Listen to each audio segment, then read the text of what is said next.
Está começando o Store Talks, onde empreendedorismo vira história e histórias inspiram empreendedorismo. Eu sou o Felipe Bahia e hoje não estou com meu amigo, colega, sócio Cleiton Quintino, nosso co-apresentador, mas consegui aqui de última hora meu amigo Marcelo Basso, que já vai falar com vocês também sobre o projeto dele que vai acontecer sábado agora.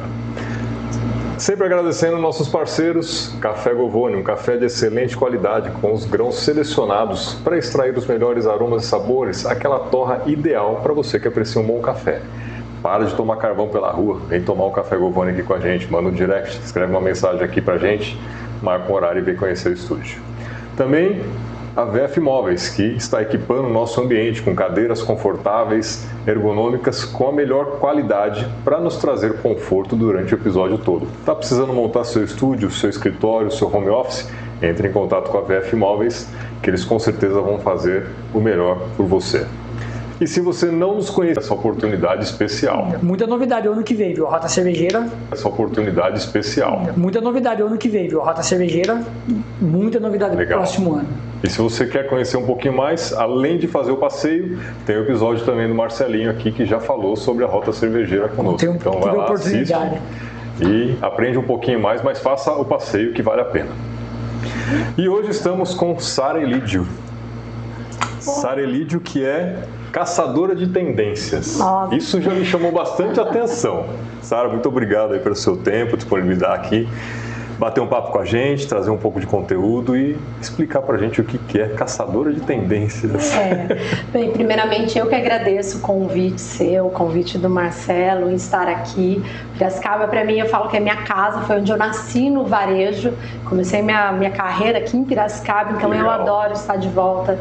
Só que de perto, Limeira, né? Mas eu agradeço muito, porque para mim é como estar em casa, estar em Piracicaba. Então, não sabia que você já esteve por aqui. Opa! Nascida aqui em Piracicaba? Não sou nascida no varejo aqui em Piracicaba, digamos assim. Meu primeiro trabalho no varejo, que foi onde deu esse start todo, foi no Shopping Piracicaba, antes da expansão, há muitos anos atrás, né? Faz tempo, hein? Nossa, se eu falar, daí eu entrego a idade, então é melhor não contar. Bom, quando eu vim para Piracicaba foi o ano que o shopping abriu. Nossa! Puxa vida! Então são 37 anos. 30 e tantos anos, Exatamente. Esse número a Sara tem bem na cabeça, eu também me lembro um pouquinho. Legal. Muito bom.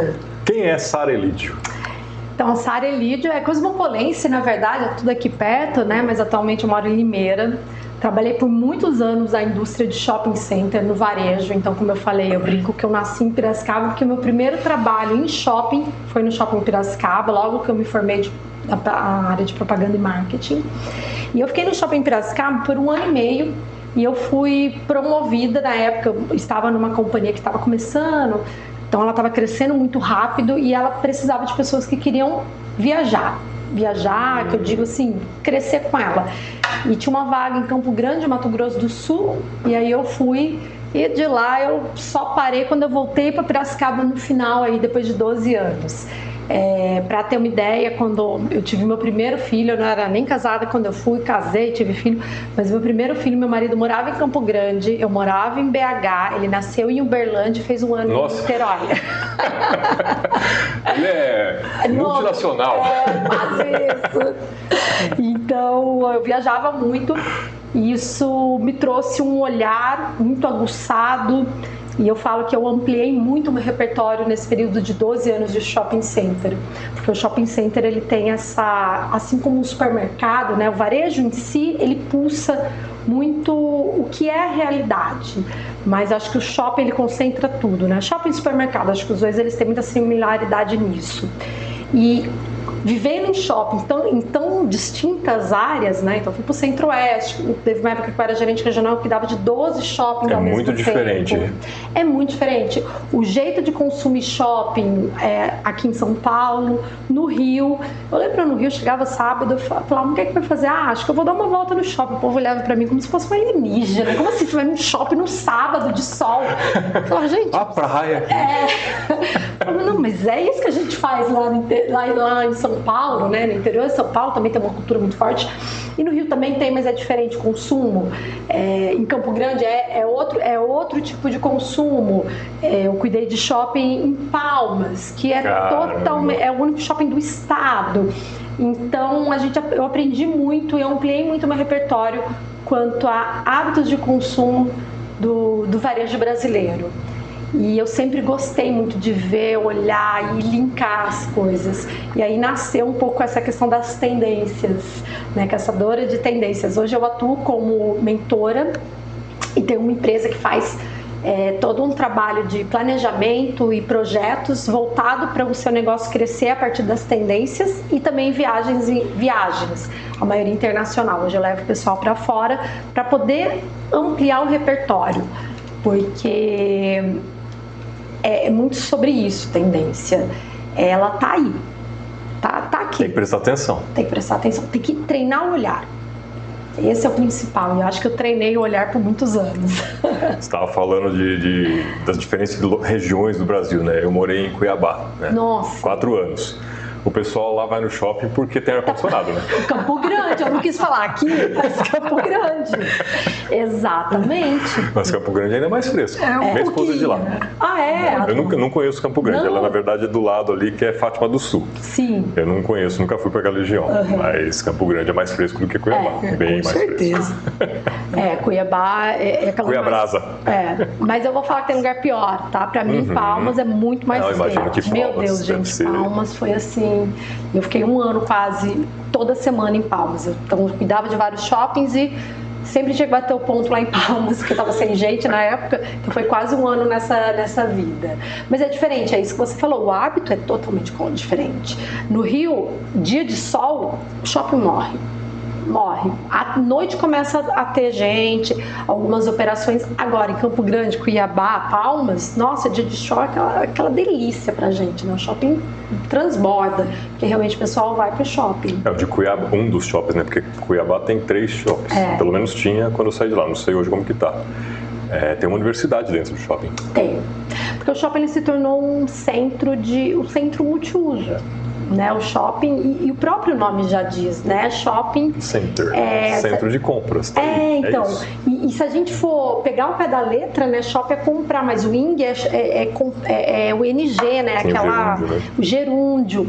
Então, o shopping é aquela coisa de eu viver, de eu ir comprando, consumindo, e eu não consumo só produto. Sim. E aí que é o erro. As pessoas falam, algumas pessoas às vezes me ligam ou me indicam para fazer algum projeto, principalmente para a indústria. As pessoas falam, mas você é especialista em varejo, eu sou atacado. Eu falo, não, gente, vocês não estão entendendo. Não está entendendo, porque o varejo, ele é tudo, né? A gente aqui no Brasil tem mania de cortar essa palavra. E o shopping, ele acaba abrangendo supermercados, farmácias, que é serviços, faculdades, hoje muito shopping com hotéis, centro de saúde, centro de eventos, então shopping, teatros, tem de tudo, tem de tudo, porque o shopping ele é multiuso, né? Ele traz tudo para o cliente poder consumir. O que ele quer consumir naquele tempo dele, que o tempo é uma das coisas mais escassas que a gente tem.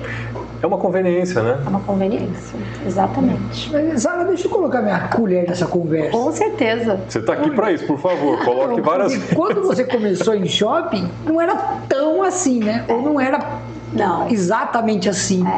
E o que levou a isso e hoje é uma tendência geral do shopping ser isso?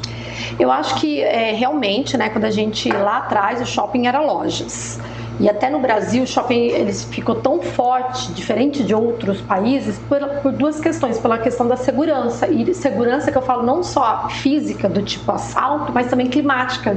Então, diferente dos Estados Unidos, no inverno, lá se está frio, eu sei que está frio, a loja provavelmente se neva, ela fecha. Aqui não, aqui pode chover a qualquer hora. Então, lá atrás, nos primórdios do shopping, o shopping ele representava segurança, tanto climática quanto segurança física, né, principalmente à noite. Só que o shopping ele começou a atrair outros concorrentes. Então, a compra pela compra, hoje ela não se faz necessária mais num shopping, numa loja de rua. A internet é um grande shopping, né? Então o shopping ele precisou sim, de fato, se reinventar. E era engraçado, antigamente as pessoas falavam assim, eu vou às compras. Né? As pessoas tinham essa mania, o que você vai fazer? Não sei, eu vou olhar a vitrine, vou às compras. Porque antes a gente não tinha isso daqui, não tinha essa vitrine na nossa mão. Então a gente realmente ia pro shopping para olhar a vitrine. E a partir de agora... Ver novidades. E agora que eu tenho celular, que eu tenho influenciadores, que eu tenho N meios de veículos, que eu consigo ver isso. Né? Porque antes, onde eu buscava informação? Era a novela, e eu ia no shopping, eu ia na avenida, né? As avenidas de rua muito forte, as principais de comércio, né? Da governadora aqui em Piracicaba. Então, os boteiros. E o pessoal gostava de passear para ver vitrine. É só a gente ver novela de época. É muito comum em novelas de época. Agora tá passando uma novela na Globo de época, e quando eles querem mostrar uma conversa das duas, as duas estão, né? Das duas meninas, elas estão andando, passando na frente de várias lojas, delas param, conversam, porque era um meio de lazer. Né? Era como acontecia. Era um meio de lazer. A partir do momento que a gente teve um poder aquisitivo também, que veio muito isso, e a compra virou não um passeio, mas algo corriqueiro do dia a dia, o shopping teve que se reinventar, e ele teve que se transformar. Né? Isso começou lá nos Estados Unidos, então a gente é uma réplica, né? Tem estudos que falam que a gente está 27 anos atrás. Aconteceu Sério? Lá 27 anos aqui. Eu já ouvi o contrário, que os shoppings do Brasil levam tendência para fora. Eu já ouvi isso. Não, mas eu digo assim, o estilo do Brasil versus os Estados Unidos. Não, shoppings aqui a gente dá banho. Não é por nada não, mas a gente dá banho de ações, de eventos de marketing. Mas é porque a gente é criativo, mas a gente tem que dar um jeito de vender. Lá o povo tem mais dinheiro, então lá compra. Então eles compram, a pessoa vai lá na loja, compra aqui, a gente tem que fazer ação para conseguir estimular essa compra, né? Mas isso começou lá, essa questão também de lifestyle. Lá tem muito shopping a céu aberto, que são as ruas. Eu fui esses dias, nossa gente, o ano voou, né? Fui o ano passado. Ano passado mesmo? Ano passado mesmo. Eu fui Ainda estamos em dezembro, mudou. Eu fui passar o ano novo na Califórnia, de 2023 para 2024. E tem uma cidadezinha que eu morei lá, muito parecida com Brotas, por exemplo, e eles têm uma rua muito forte de comércio. E a rua virou um grande shopping a céu aberto. Mas lá tem a questão da segurança, tanto climática quanto segurança. Então tem muito restaurante, todas as lojas. A gente tem Louis Vuitton na rua, Chanel na rua, coisa que aqui, né, não tem. Mas o mesmo lifestyle que a gente vê em shopping aqui no Brasil. Lá tem na rua. Tem. Então acho que é isso. O shopping, ele eu vou às compras, não é mais um entretenimento. Hoje as pessoas, elas vão, eu vou viajar, eu vou fazer outras coisas. E a compra é uma consequência. Antigamente a compra era um entretenimento. Conversando outro dia com uma pessoa, ela falou, chegava o Natal, eu adorava o Natal, porque a minha mãe guardava dinheiro e era no Natal que a gente comprava roupa. Eu falei, gente... Era um evento, né? Era um evento. Hoje, com poder aquisitivo, e eu acho que nem tanto poder aquisitivo, mas as coisas, elas estão mais acessíveis, né? Os produtos, as pessoas, elas acabam, não vou falar essa palavra, mas banalizando o consumismo mesmo. Mudou a cultura, né? Mesmo. Mudou a cultura. Tipo então, é mais fácil comprar do que antes, né? Eu não sou uma pessoa que frequenta shopping, né? Muito difícil. Acho que eu não vou no shopping Piracicaba já faz mais de ano. Mas dá para perceber isso, as pessoas vão hoje pelo passeio. Pelo passeio, não é, eu vou lá para comprar alguma coisa. Eu vou passear e vou comer alguma coisa, se eu achar alguma coisa que me interessa, eu vou comprar. Isso. Mas voltando para especialista, e o que a gente faz com pessoas assim? Como o Felipe? A gente dá o perfil. É um desafio, né? Se tivesse um shopping a céu aberto, eu iria. Eu não gosto daquele ambiente fechado. Isso é muito legal. O shopping do futuro que a gente fala... No Texas eu fui em vários.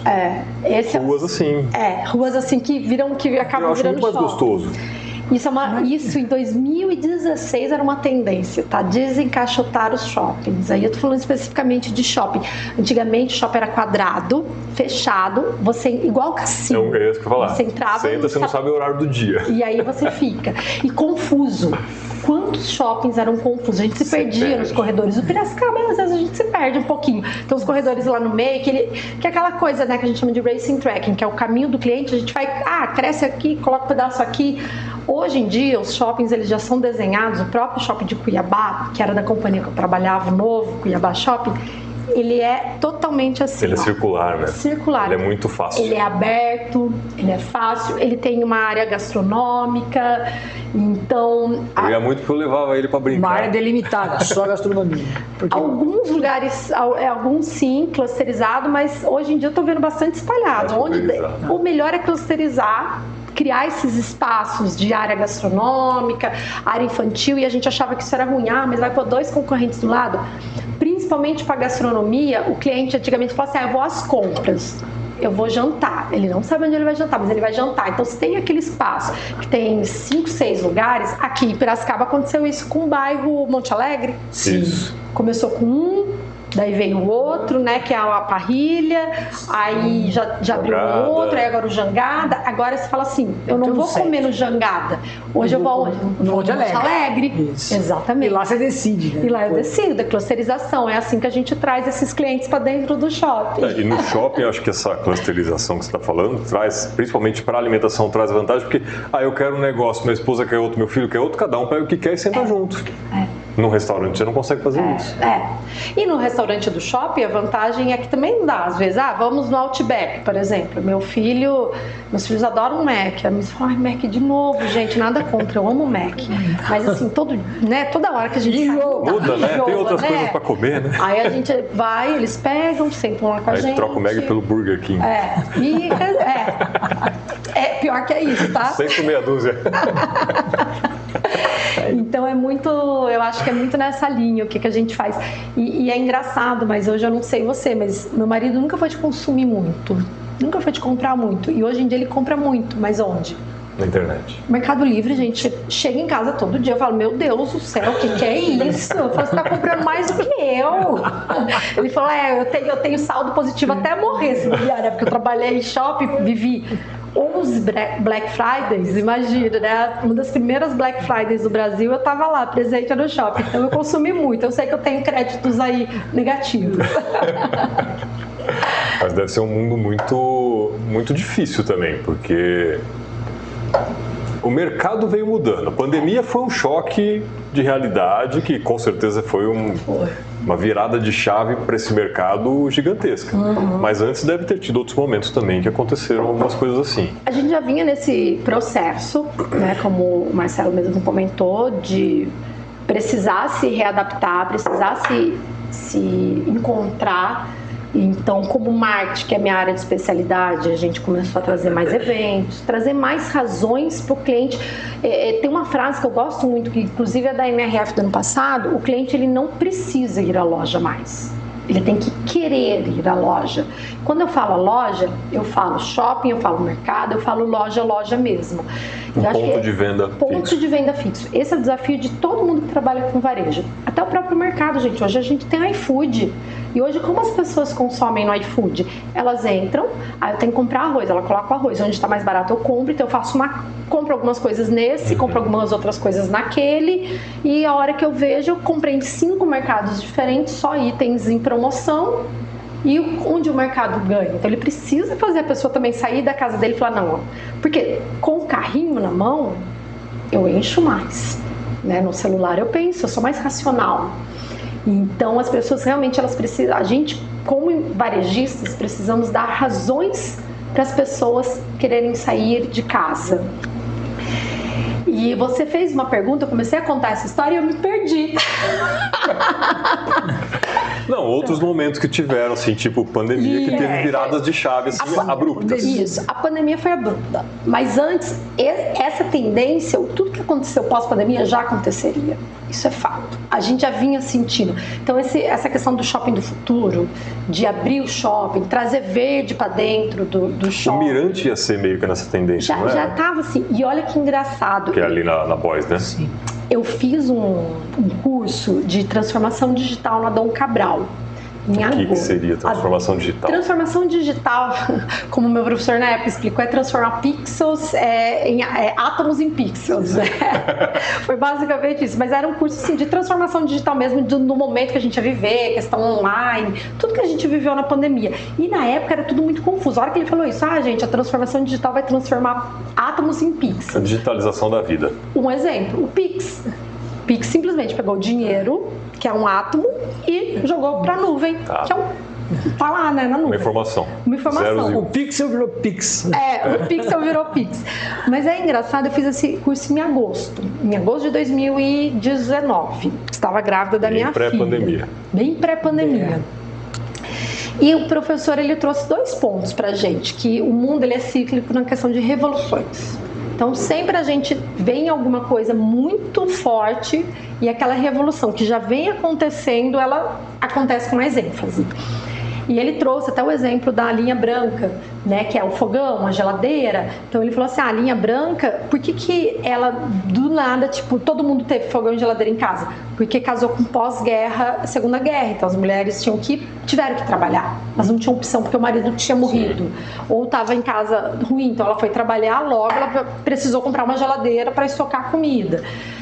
E ele falou, isso foi muito legal, ele falou assim, nós estamos vivendo uma quarta linha da revolução, que é a revolução digital, que era o curso, inclusive, transformação digital, porque nós estávamos nessa quarta revolução.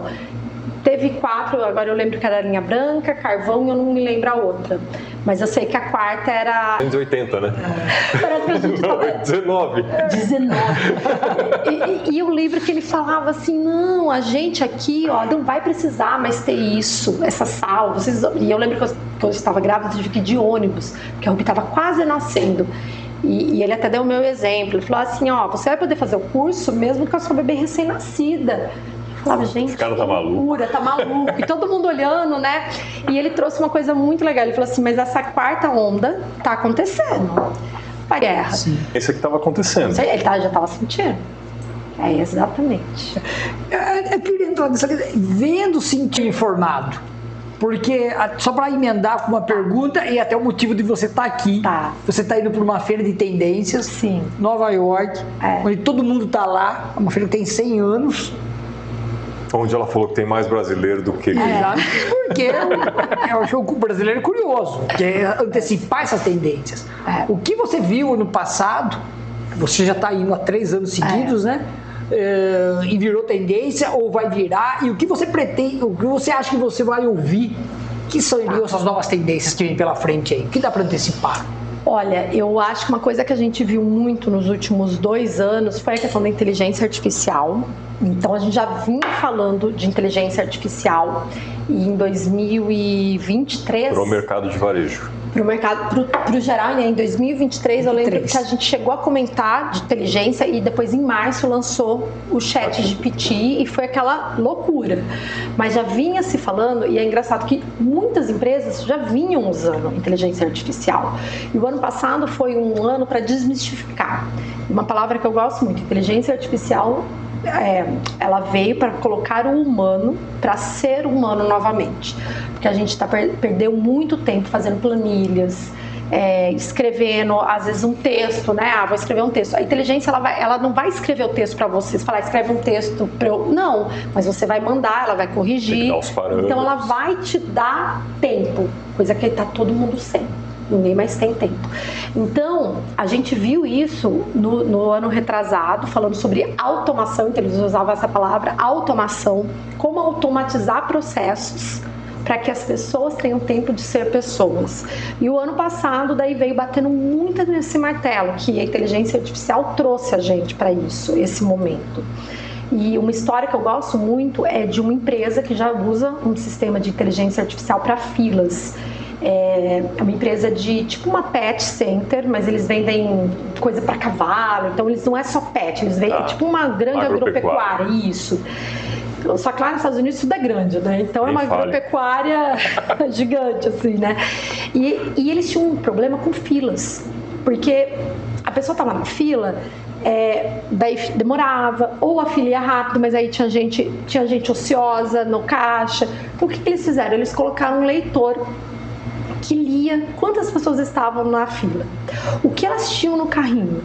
Então, nesse carrinho dessa pessoa tem um saco, provavelmente vai levar 1 segundo para ela passar. Nessa tem 10 saquinhos pequenos, é uma senhora. Senhoras, pela inteligência artificial, ela sabe que fala mais, demora mais para pagar. Então, a inteligência artificial consegue ler a fila e falar o tempo de fila. Ao invés de eu ter 2, 3 pessoas no caixa olhando, esperando a fila aumentar, eu tenho uma. Se aumenta a fila, a inteligência artificial vai bipar para um funcionário que está no meio da loja para ele ir pro caixa. Assumir um caixa. Só que enquanto ele não está no caixa só esperando, o que ele está no meio da loja fazendo? Ajeitando as coisas, repondo. E se relacionando. coisa que a inteligência não faz. Ele está olhando no olho do cliente, perguntando: você tem uma vaca ou um cavalo, basicamente? Que raça é teu cachorro? Como que eu posso te ajudar? E a partir disso... Aumenta as vendas. Aumenta as vendas. E ele fez um teste, ele falou: a gente colocou as pessoas para ficarem na parte interna da loja, arrumando estoque, etc. Aumentou, mas foi pouco. A hora que a gente falou para essas pessoas: não, enquanto você não está no caixa, fica se relacionando, eles quase duplicaram as vendas. Por quê? É aquela questão do vendedor, querendo ou não, eu sou aquela pessoa que não gosta de vendedor. Por quê? Se eu tenho vendedor, eu compro mais, eu sei disso. Então eu tenho que... eu evito, que eu já sei que é minha armadilha, entendeu? E porque uma pessoa falando pra você... Você é uma presa fácil. Nossa, por isso que a pessoa fala: quer ajuda? Eu falo: não, por favor, né? Nem me ajude. Porque eu sei que eu sou aquelas que a pessoa fala: mas ficou tão bonito, mesmo que às vezes não fica. Eu fico com dó e falo: tá bom. Sou dessas. Então, inteligência artificial e outra coisa, sustentabilidade. Isso vem sendo falado há muito tempo. No ano retrasado, eles trouxeram a sustentabilidade como membro do conselho. Qualquer empresa, ela tem um board e nesse board vai ter que ter alguém respondendo pela mãe natureza, bem dizer, foi essa palavra que eles usaram. E o ano passado, isso veio com tudo, falando o seguinte: a gente passou da fase de diminuir os danos da natureza para zerar. Agora a gente está entrando numa linha de diminuir, de ficar esse crédito de carbono, de N, coisas negativo, porque o mundo não vai aguentar, ele vai sucumbir. Então, e quem está na mão de começar essa transformação? São as empresas. E as empresas de varejo, que é onde está todo mundo consumindo. Que uma empresa, tipo, eu faço aço. Legal, mas você faz aço para quê? Sempre acaba no varejo. Ah, sim. Sempre. Uma hora ou outra vai para tudo que é feito no mundo tem um consumidor para aquilo e é o consumidor final na ponta, né? É isso. E o consumidor, né? Então, foi falado muito de sustentabilidade. A gente já vê algumas ações, algumas práticas aqui no Brasil.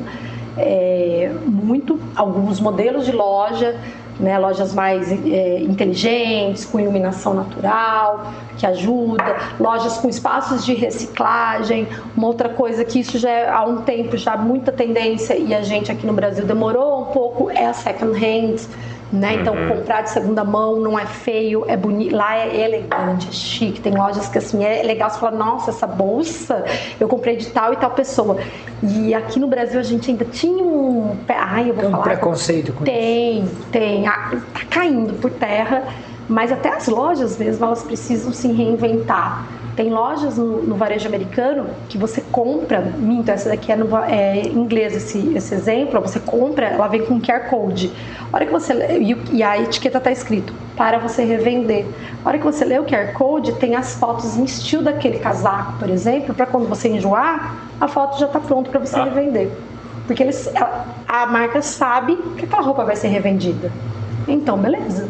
Vamos então fazer disso o nosso deal e tá tudo bem.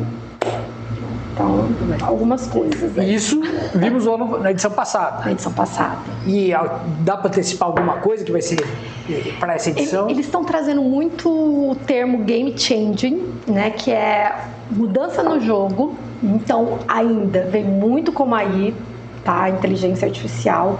Vamos falar muito de experiência de marca. O ano passado a gente já viu um pouco, mas esse ano foi falado bastante sobre experiência de marca, sobre o storytelling da marca. As marcas, a pessoa ela não consome mais, ela já não consumia mais só uma roupa, ela consome aquela história. E quando eu falo da história daquela marca, eu trago tudo, eu não trago só o storytelling de marketing. Eu trago quem é o fornecedor. Contém mão de obra escrava, que daí a gente entra na questão do ESG. Mas eu compro, igual a Nike naquela época, não, mas eu compro de um cara que compra de um cara que, by the way, compra de crianças. Sim. O consumidor, ele tá quebrando isso. Isso muito porque a nova geração. Então, a NRF, essa questão do brand experience, que eles estão falando muito, do storytelling da marca, dessa marca forte, de criar comunidade em torno da marca, vem muito junto desse novo consumidor da geração Geração Z. E é um desafio.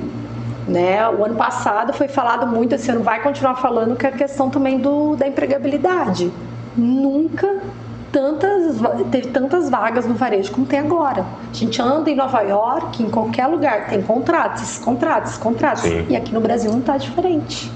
Né? Aqui no Brasil também. Todo mundo reclama, eu preciso de vendedor, eu preciso de gente para trabalhar. Essa geração é uma geração que, se a gente não entender o perfil deles, eles vão parar de consumir, eles vão consumir só de quem entende eles, e eles são a mão de obra do futuro. Sim. Então a gente precisa entender isso, e é um baita desafio. Na NRF eles já vem falando muito, mas esse ano vai ser falado bastante também sobre esse novo consumidor e sobre como que as marcas elas precisam se entender realmente como comunidades, como ter uma marca forte mesmo, e não só uma marca forte no que tange ao nome, o McDonald's. Não é só sobre isso mais.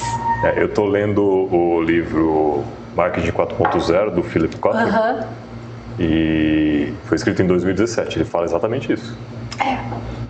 Exatamente isso. Porque está muito complicado, né? E uma coisa que eu não vi ainda nada, porque está saindo agora, né? A relação das palestras e tal.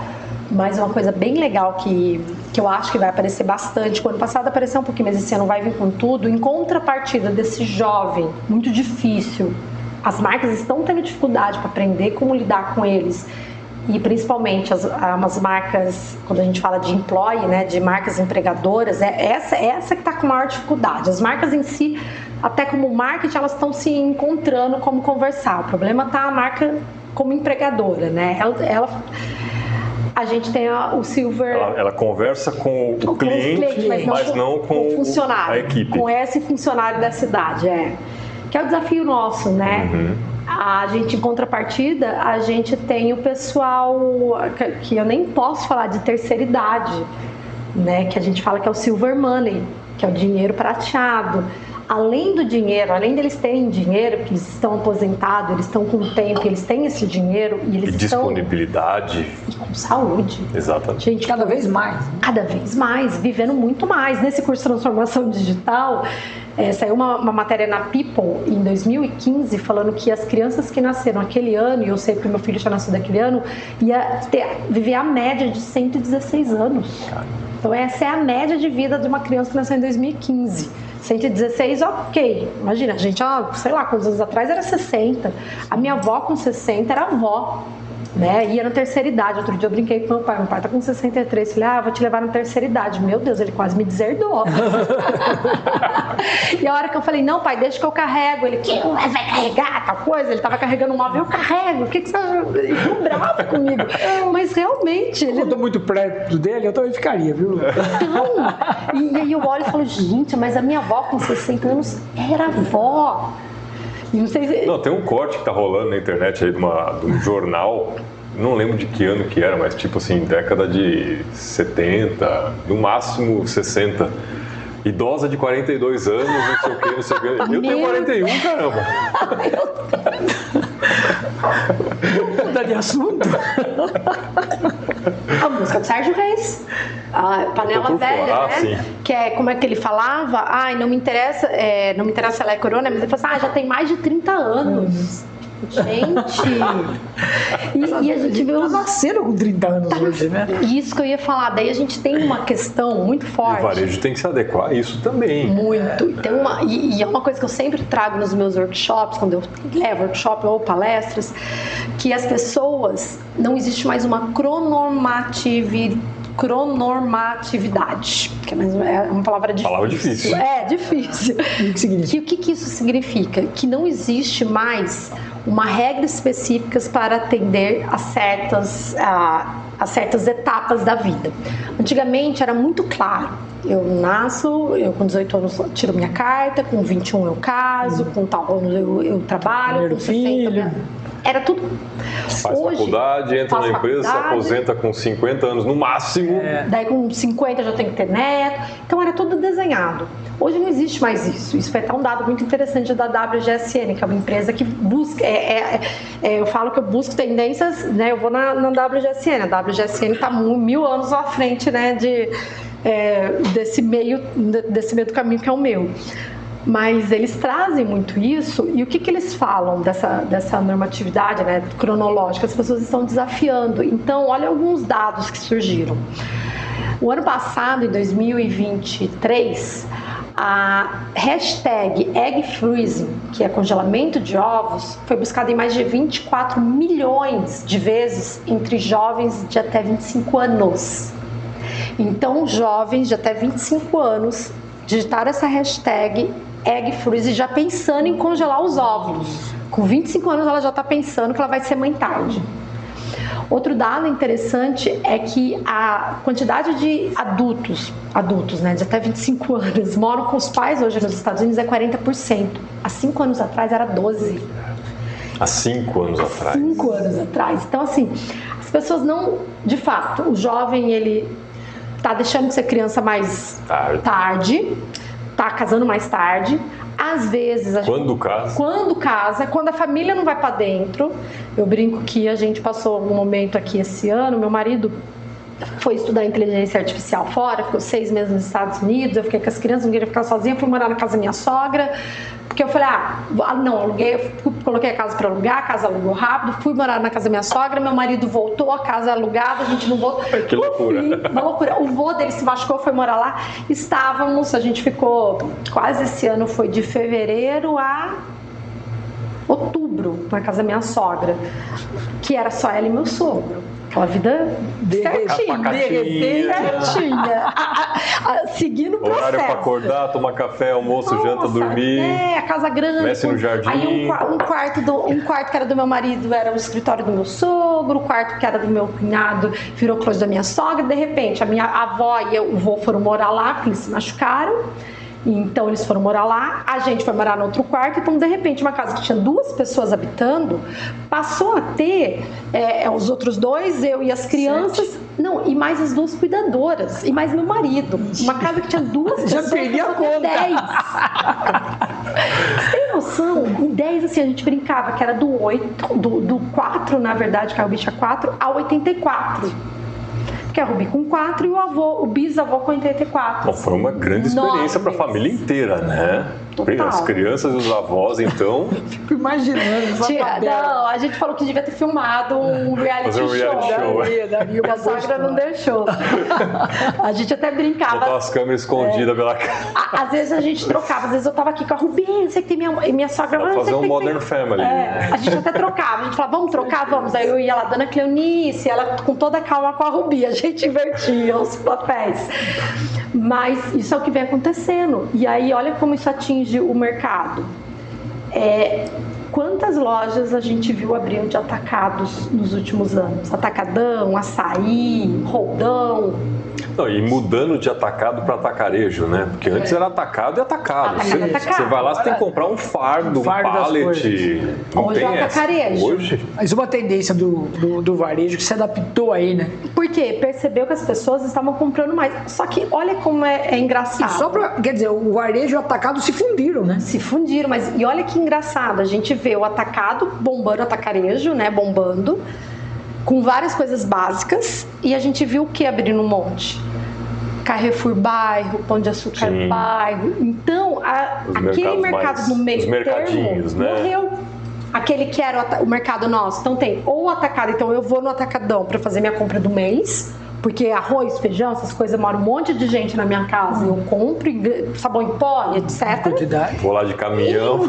Vou lá quase que de caminhão. E no dia a dia, eu vou no Pão de Açúcar bairro, eu vou no Carrefour bairro, porque daí tem o pão que eu gosto, tem o queijo importado, tem isso, tem aquilo. E eu acho que é o Carrefour, se eu não me engano, ele fechou, eu não vou lembrar o número, tá? Então eu vou falar aqui, mas ele fechou 30 lojas esse ano. Só que ele abriu 60 desse outro modelo. Então, como a gente... E ele realmente mudou o perfil de atendimento. Porque as famílias mudaram o perfil. Né? Ou a gente tem micro famílias, a pessoa isolada vivendo sozinha com o cachorro, que também é outro perfil. Ou a gente tem essa bagunça de família que está se tornando cada vez mais normal. O filho e a filha não indo embora, filho e a filha voltando. Assim, tá cada vez mais normal. Isso muda tudo. E aí, o filho não indo embora, morando até os 30 com o pai, o que acontece? Ele tem mais dinheiro. E ele tem mais dinheiro para gastar com indulgências. E o que ele vê hoje como indulgência? Não é a compra, porque a compra já é básica. Comprar uma roupa, uma coisa de marca, para ele já é básico. Ele vai viajar. Por isso que o mercado de viagem explodiu. As passagens aéreas caríssimas, e vai no aeroporto, eu não sei como, gente. Eu vou para o aeroporto e falo, gente, tá lotado. Como? Nesse preço? Você não pega voo vazio mais. Você não tem uma poltrona vazia do seu lado. E caríssimo. Tá caríssimo, porque tá caro mesmo as passagens aéreas. Eu não consigo entender essa conta. Mas isso tem a ver com esse aumento desse público, essa indulgência? Tá aí, assim. E a pandemia ajudou só a, tipo, fiquei muito tempo trancado, agora eu vou viajar, eu vou gastar. Eu tenho que viver bem, né? As pessoas, elas estão muito afoitas. E o brasileiro é o segundo país com maior nível de estresse do mundo. Né, se eu não me engano, eu li hoje a matéria sobre burnout. 1/3 das pessoas do Brasil tem burnout, já passaram por um burnout. E a gente, acho que é o terceiro país do mundo com níveis de burnout. Então, queria entender o porquê disso. Muita pressão, né? E aí engraçado, o que mais tem é policiais, médicos e professores. Faz todo sentido agora. Agora tá explicado. E hoje essa matéria tá fresca ainda na cabeça. Você como consultora, e antenada com uma feira dessa, vendo tendências, quem é seu público? Quem é seu cliente principal? Para quem você leva essas informações? Quem te procura? Geralmente é o empresário, a empresária, que está naquele momento, ou que tenha um varejo e precisa se reinventar, tá vendo que o negócio tá caindo, então ele precisa da minha ajuda. Que tamanho de varejo? Varejo médio. Faturamento depende, porque eu tenho workshops, que daí qualquer varejo consegue participar desse workshop, mas uma mentoria, uma assessoria, aí ele tem que ser um trabalho mais personalizado, tem que ser um varejo médio. Ou um cliente que eu estou aparecendo muito para mim, inclusive, é a indústria que precisa ir para o varejo. A indústria que está percebendo que ela não pode ficar no meio termo, porque realmente está tendo um desgaste. Então tem um cliente, por exemplo, loja própria ou expandindo com franquias, ou coisas assim. Fortalecendo a marca. Para entender mais o mercado, é isso? Colocar o produto dele no varejo, como não ele necessariamente chega no varejo e falar com o cliente final de verdade. Então, entendendo esse cliente, porque daí a tendência é o quê?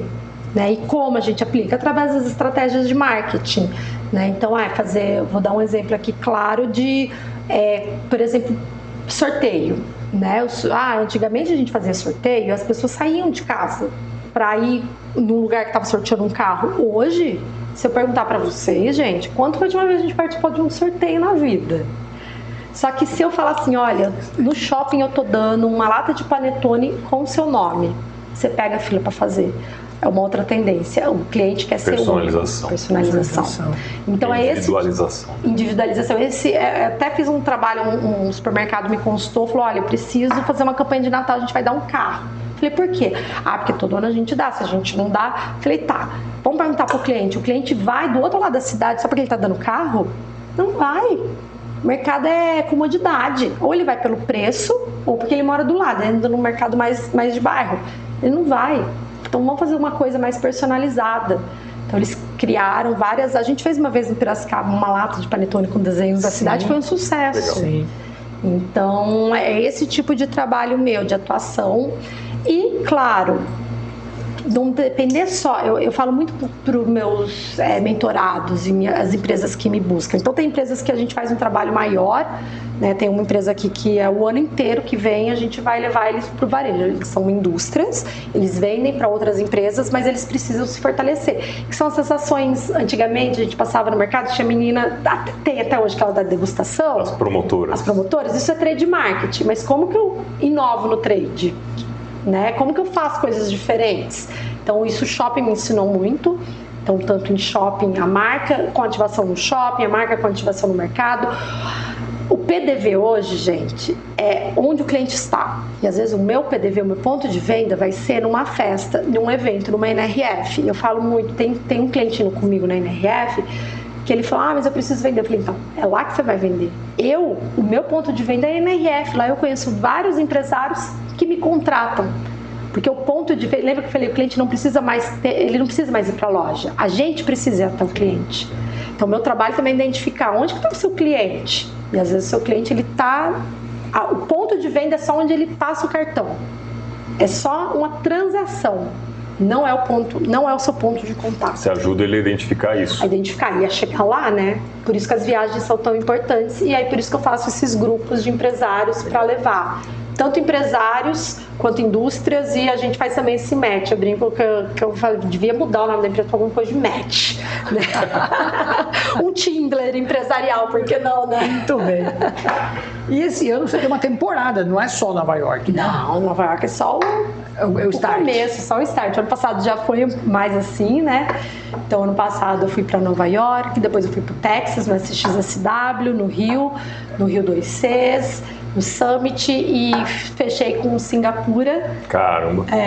Foi fantástico Singapura, gente. Assim, se a gente acha que Nova York está à frente, a gente tem que ir para a Ásia. Tô falando isso para todo mundo. Se eu tivesse que escolher uma viagem esse ano, você vai para onde? Você vai fazer NRF, Singapura ou Nova York? Eu abri a mão de Nova York e fui para Singapura, porque a Ásia, gente, vocês não têm noção o que é a Ásia. A Ásia vai ser para os nossos filhos o que os Estados Unidos é para a gente. Isso é fato. Mas o que a Ásia tem para ensinar para a gente no varejo? Nossa, tem muito. Eles são muito consumistas, né? Primeiro começa aí. O poder aquisitivo cresceu muito ali. Gente, Singapura é uma cidade de 2 milhões de habitantes, mais ou menos, 1 milhão e alguma coisa. Eles têm 108 shoppings. 108? 108 shoppings. E eu não tô falando de shoppingzinho galeria. É shopping. E o shopping ele é tão grande que ele tá aqui, tem outro aqui do outro lado, é uma rua principal, que é a Rua das Orquídeas, que eles chamam. E, primeiro, não tem como atravessar de um lado pro outro. Você tem que atravessar por baixo. Só que você vai no shopping, o shopping tem 7 andares para cima e 3 para baixo. A hora que você anda, você vai passando em várias lojas, de repente, a hora que você olha, você já está no outro shopping do outro lado da rua. O negócio cresceu tão grande que tem 2 shoppings e eles 2 embaixo da rua se conectam. São unidos. É incrível. Caramba. Louis Vuitton, eu nunca vi tanta Louis Vuitton na minha vida. Eu falei que lá eu me senti pobre. Não, Louis Vuitton era assim... A chutes nossas, sabe? Tipo, olha lá. Parece o Oxo. Nossa, juro, tinha acho que umas 5. E na rua, Cartier na rua. Tanto que a Louis Vuitton, para vocês terem uma ideia, elas têm uma cafeteria, né? Que só existe agora ela parece que tem em Nova York, mas ela tem a chocolateria. Só existe a chocolateria da Louis Vuitton em Paris e em Singapura. Então, assim, é surreal. Muito concorrido também, né? Muito concorrido. Então, o asiático, ele tem um poder aquisitivo muito forte. E diferente da gente, que eu digo da gente, vamos, né, jogar para todo mundo pro lado do ocidental, eles são mais... eu acho que eles são mais regrados. Eu até tenho... Em que sentido? Em todos os sentidos, do tipo, tem que trabalhar das 8 às 10, ele trabalha das 8 às 10. Vai entregar, ele vai entregar. Então, ele é muito... E acho que é por isso que o brasileiro, a gente tem muito burnout. Não é porque a gente trabalha mais, é que a gente se perde mais no trabalho, e aí a gente perde mais os prazos, e a hora que a gente vê, todo dia a gente trabalha até as 11 horas da noite, porque a gente fala demais. Isso gera estresse. Para o café, isso gera estresse. O asiático, não. E aí eu falo com o Agora, a hora de trabalhar, vamos trabalhar. Acabou o horário, esquece... Só amanhã. Eu tenho um ex-gerente meu, ele está em Singapura, ele está em Malásia, e ele deu uma palestra pra gente em Singapura, encontrei com ele lá, o Igor, beijo, maravilhoso, foi uma das pessoas que eu mais aprendi. E ele deu uma palestra pra gente, ele falou exatamente isso, ele falou, gente, vocês não têm noção a diferença que é trabalhar com um time asiático e a diferença que é trabalhar com um time ocidental. Mas assim... O europeu já é um pouco mais assim, né? Mas o europeu, ele também deu 4 horas, ele vai embora. O asiático, só que ele aguenta mais. Se ele precisar, ele trabalha 10 horas e ele trabalha. Singapura parece que há 30 anos era tipo um país assim que ninguém queria, né? A Malásia deu um pedaço lá pro pessoal, falou, fica com isso aqui. E eles falaram que eles iam ser uma cidade dentro de um jardim, não um jardim dentro de uma cidade. Eles têm um pacto que é 2030. E realmente, se a gente olhar as fotos de 30 anos atrás, o que eles são hoje, você fala, não, gente, não é possível. A própria China, né? Teve os 100 anos de vergonha, que eles chamam, que foi o século passado, foi 100 anos que eles passaram muita fome, muitas dificuldades, e aí eles se comprometeram que aqueles 100 anos ia acabar, e eles iam retomar o orgulho deles. Então eles trabalham mesmo pra, tipo, nunca mais eu vou passar 100 anos de vergonha. E eles constroem as coisas, a gente viu o Covid, o tempo que eles levaram para construir aquele hospital. Não sei se vocês acompanharam na época, foi o quê? 3 dias? Não, as coisas ali são absurdas. Eu já vi, assim, era um prédio de hotel, não lembro quantos andares, os caras levantaram em 15 dias. Eles são regrados, você fala 15 assim, dias faz. Não tinha nada, era um campo de futebol ali, abriram o buraco, cavaram, 15 dias. Isso não é de agora, né? Não. Vem vindo, né? Eu acho que é cultura também. Eu vi uma obra de engenharia, Tudo bem que agora está com um monte de cidade fantasma mas também, né? Eu vi um super futurista, não, mas já está lá desde o final dos anos 80. É um metrô que anda pendurado e atravessa um edifício. Ai, eu vi também, numa cidade. Eu vi. Mas está lá desde os anos 80. Falei, isso na China desde os anos 80, quando a gente ainda tinha um olhar para a China que aquilo era, sei lá, quase uma selva, né? E eu acho que eles tiveram muitas... Esses 100 anos, né, que eles falam, foi um ano de muita dificuldade, até com comida. Então, eles... né, eu tinha uma amiga chinesa, quando eu morei nos Estados Unidos, ela comia de tudo, tipo... Mas... Por quê? Porque eles passaram, eles não têm essa coisa. Então, e eu acho que isso veio de cultura. Muito respeito pai e mãe, então eu falo, tá ok, pra fazer isso é pra fazer isso. Eu lembro que ela entrava, ela tirava o sapato, era tipo assim, são regras que, querendo ou não, a gente meio que deixou um pouco de lado, né? A gente meio que tá desleixado, né, com algumas convenções, não sei se eu posso falar assim, sociais, mas que também isso traz um pouco de disciplina. Essa é a palavra que eu queria buscar. O brasileiro não tem. Não, eu estava até conversando com o Cleiton hoje, né? A gente estava aqui à tarde. O Cleiton é meu sócio que não pôde vir. Sobre isso. Porque assim, você falou da China, eles comem o que tem. Pô, não tinha comida, vou comer escorpião, aranha e o que tiver aí. O escargot na França foi a mesma coisa. Não tinha, vamos comer a lesma, é o que tem. O brasileiro nunca passou uma dificuldade de verdade, assim, nunca teve uma guerra que acabasse com o país, uma peste negra, para dar aquele boom e a sociedade se juntar e vamos nos reerguer. Nunca aconteceu isso aqui. Por isso que a gente continua nessa lenga-lenga. É a minha visão, tá? Não é só isso, obviamente, mas é um fator que leva em consideração, além do clima, obviamente. Se a gente vê os países do norte, eles são mais desenvolvidos porque tem o frio. E aí no período de frio não tem o que você fazer, não dá para plantar, não dá para colher. Então vamos correr agora, depois a gente dá... Mas aqui não, tem o ano inteiro. Até os Estados Unidos, se for ver bem, ele nunca passou por uma... Passou por que ele foi fundado de uma maneira diferente também. Mas ele nunca teve essa dificuldade igual a gente. Então por isso eles também são mais assim lá, isso, aquilo. Eles não... mais acostumbrados. Mas ao mesmo tempo lá neva, né? Você tem uma grande parte do país que neva, onde você tem uma dificuldade imensa, um bom período do ano está nevando. Eles são mais regrados até aqui nesse clima tropical que a gente tem, onde se planta tudo dá, né? E eu fiz teatro. E essa palavra disciplina, né, é uma coisa que é muito dentro do teatro. Quer dizer, quando uma pessoa se destaca, aquele ator se destaca, não. O que ele mais tem, às vezes não é mais talento, ele tem disciplina. Que em geral o brasileiro não tem. Não tem. No teatro a gente fala muito, falta disciplina para o brasileiro. Então é uma coisa que não está muito na cultura. Mas se uma pessoa consegue, se impõe de uma forma disciplina, no que fizer. No teatro, vida. Tudo, exato. É que no teatro fala-se muito isso. Aí eles destacam tal. Não é tão talentoso, mas tem disciplina. No estudo se aplica, né? Disciplina.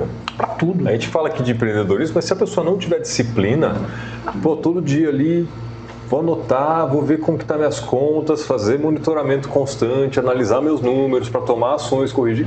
Cara, vai ser difícil dar certo. Então vamos voltar para a Sara, nessa questão de disciplina. Porque para quem dirige um time de um shopping, se você dirigiu vários durante muitos anos, né? Como que é isso?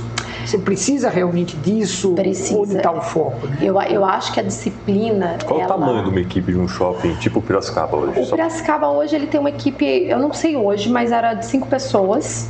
Só que a gente tem muita... que você comandava, que eu comandava direto, mas como o shopping era de uma rede, então a gente tem todo um suporte, né? Então tem uma agência, tem uma diretoria regional, uma diretoria nacional. Um shopping sem essa rede é umas 10 pessoas, umas 7, 8 pessoas. Eu já fiz mentoria com um shopping que é mais ou menos essa quantidade. Mas isso de administrativo, operacional é tudo terceirizado. É tudo terceirizado. Aí depende, né? Mas mais ou menos assim, para o pessoal, operações. acho que umas 100 pessoas de limpeza e com todo... Aqui eu não sei, mas lá no outro shopping que eu trabalhava, que era um shopping grande do Rio, a gente tinha um quadro de 200 pessoas, tá? Pra parte de staff, limpeza, só pra ter uma noção do tamanho, é gente pra caramba pra... São 5 mil pessoas trabalhando no shopping, se a gente for falar entre vendedores, administração, né? Aqui acho que é umas 2 mil. Tem 2, 3 turnos, né? Tem 2, 3 turnos, porque isso que, né, o shopping, a escala é 6x1, né? Mas são 6x1 e 2 escalas todo dia, e quando não de madrugada. Tem gente limpeza, manutenção precisa ter uma escala de madrugada. Então isso vai onerando muito mesmo a quantidade de pessoas que é necessário, né? O período de Natal aumenta muito, né? Muito, quase que aumenta o período, né? Shopping mais cedo, fecha mais tarde. Aumenta muito. E é engraçado, antigamente os horários estendidos eles davam muito certo. Muito certo. Eu lembro quando eu estava aqui na minha primeira leva de Piracicaba, a gente ficava até de madrugada e bombava, aí vamos abrir 24 horas e bombava.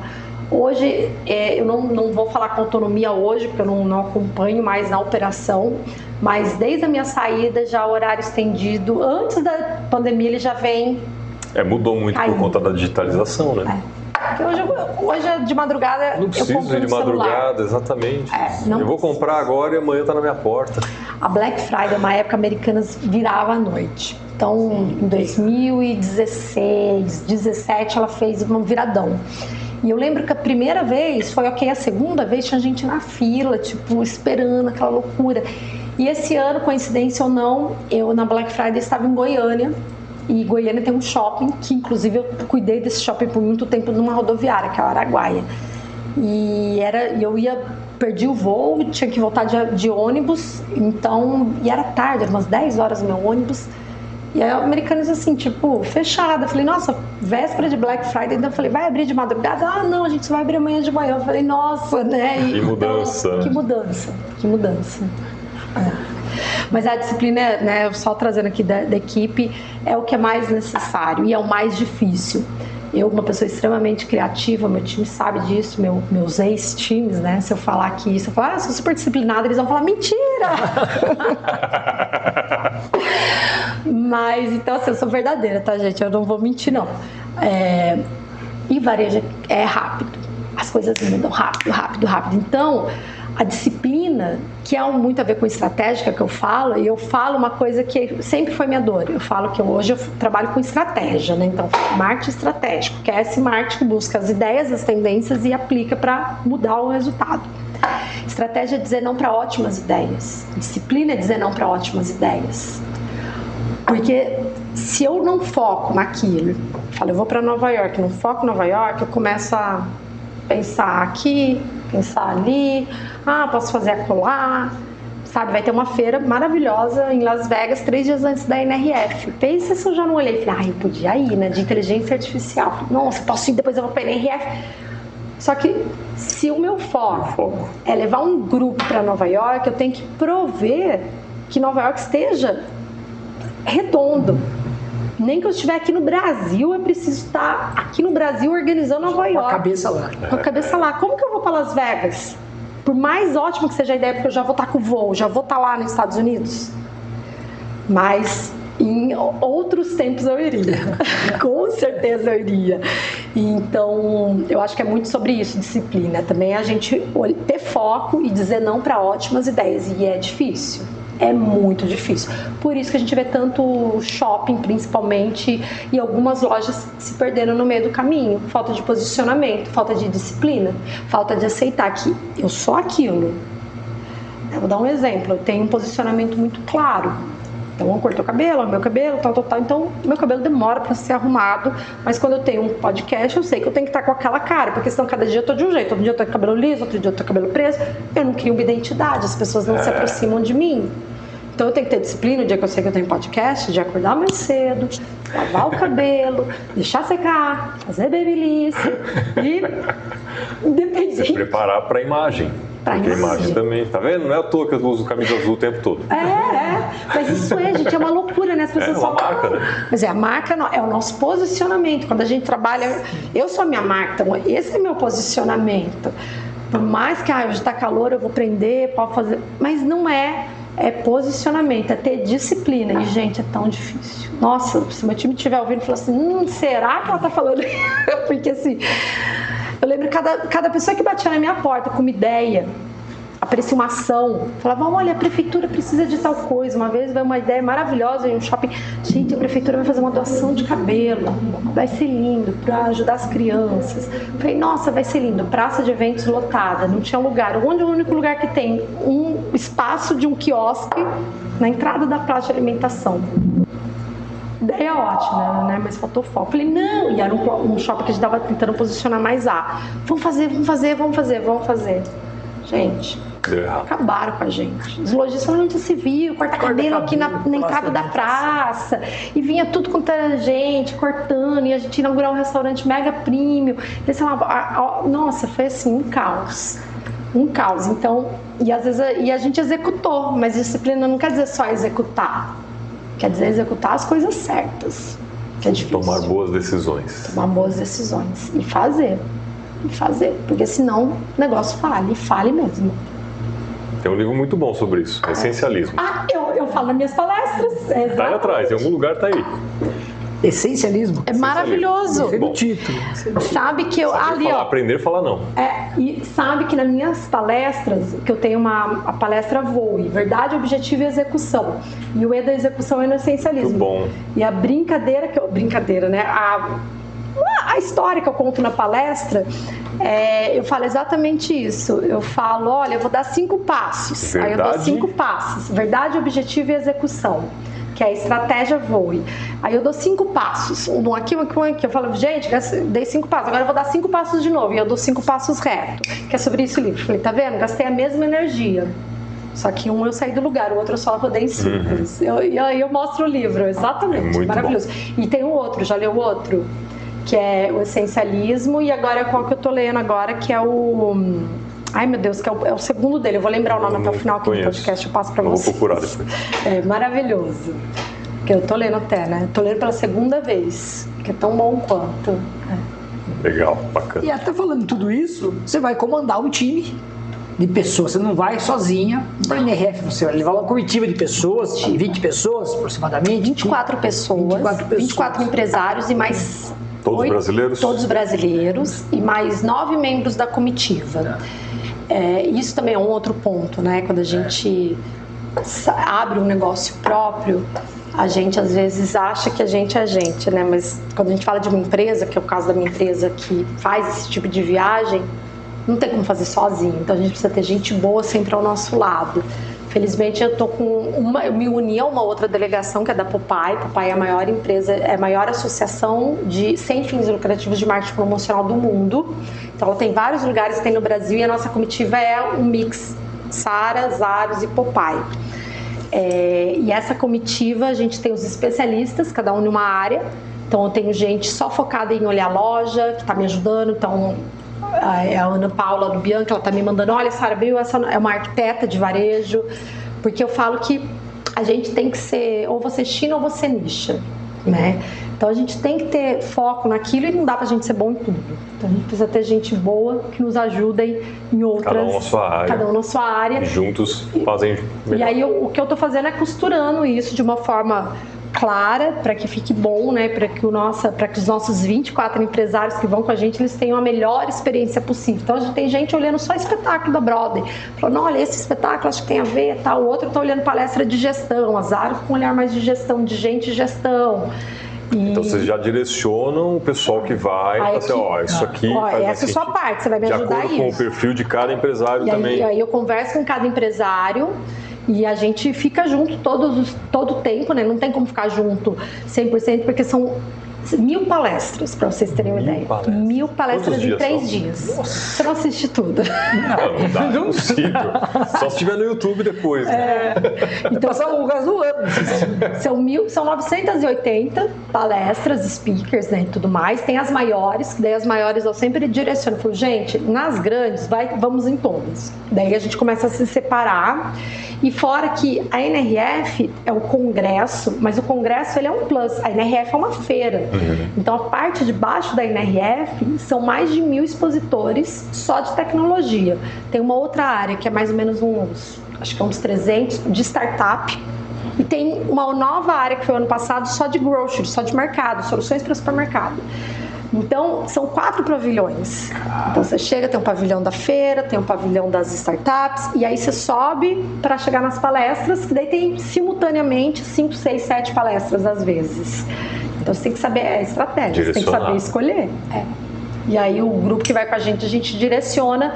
Olha, você quer ver feira? Tem uma pessoa só olhando feira, só soluções de software, porque é impossível. Então, é impossível a gente conseguir sozinho, né?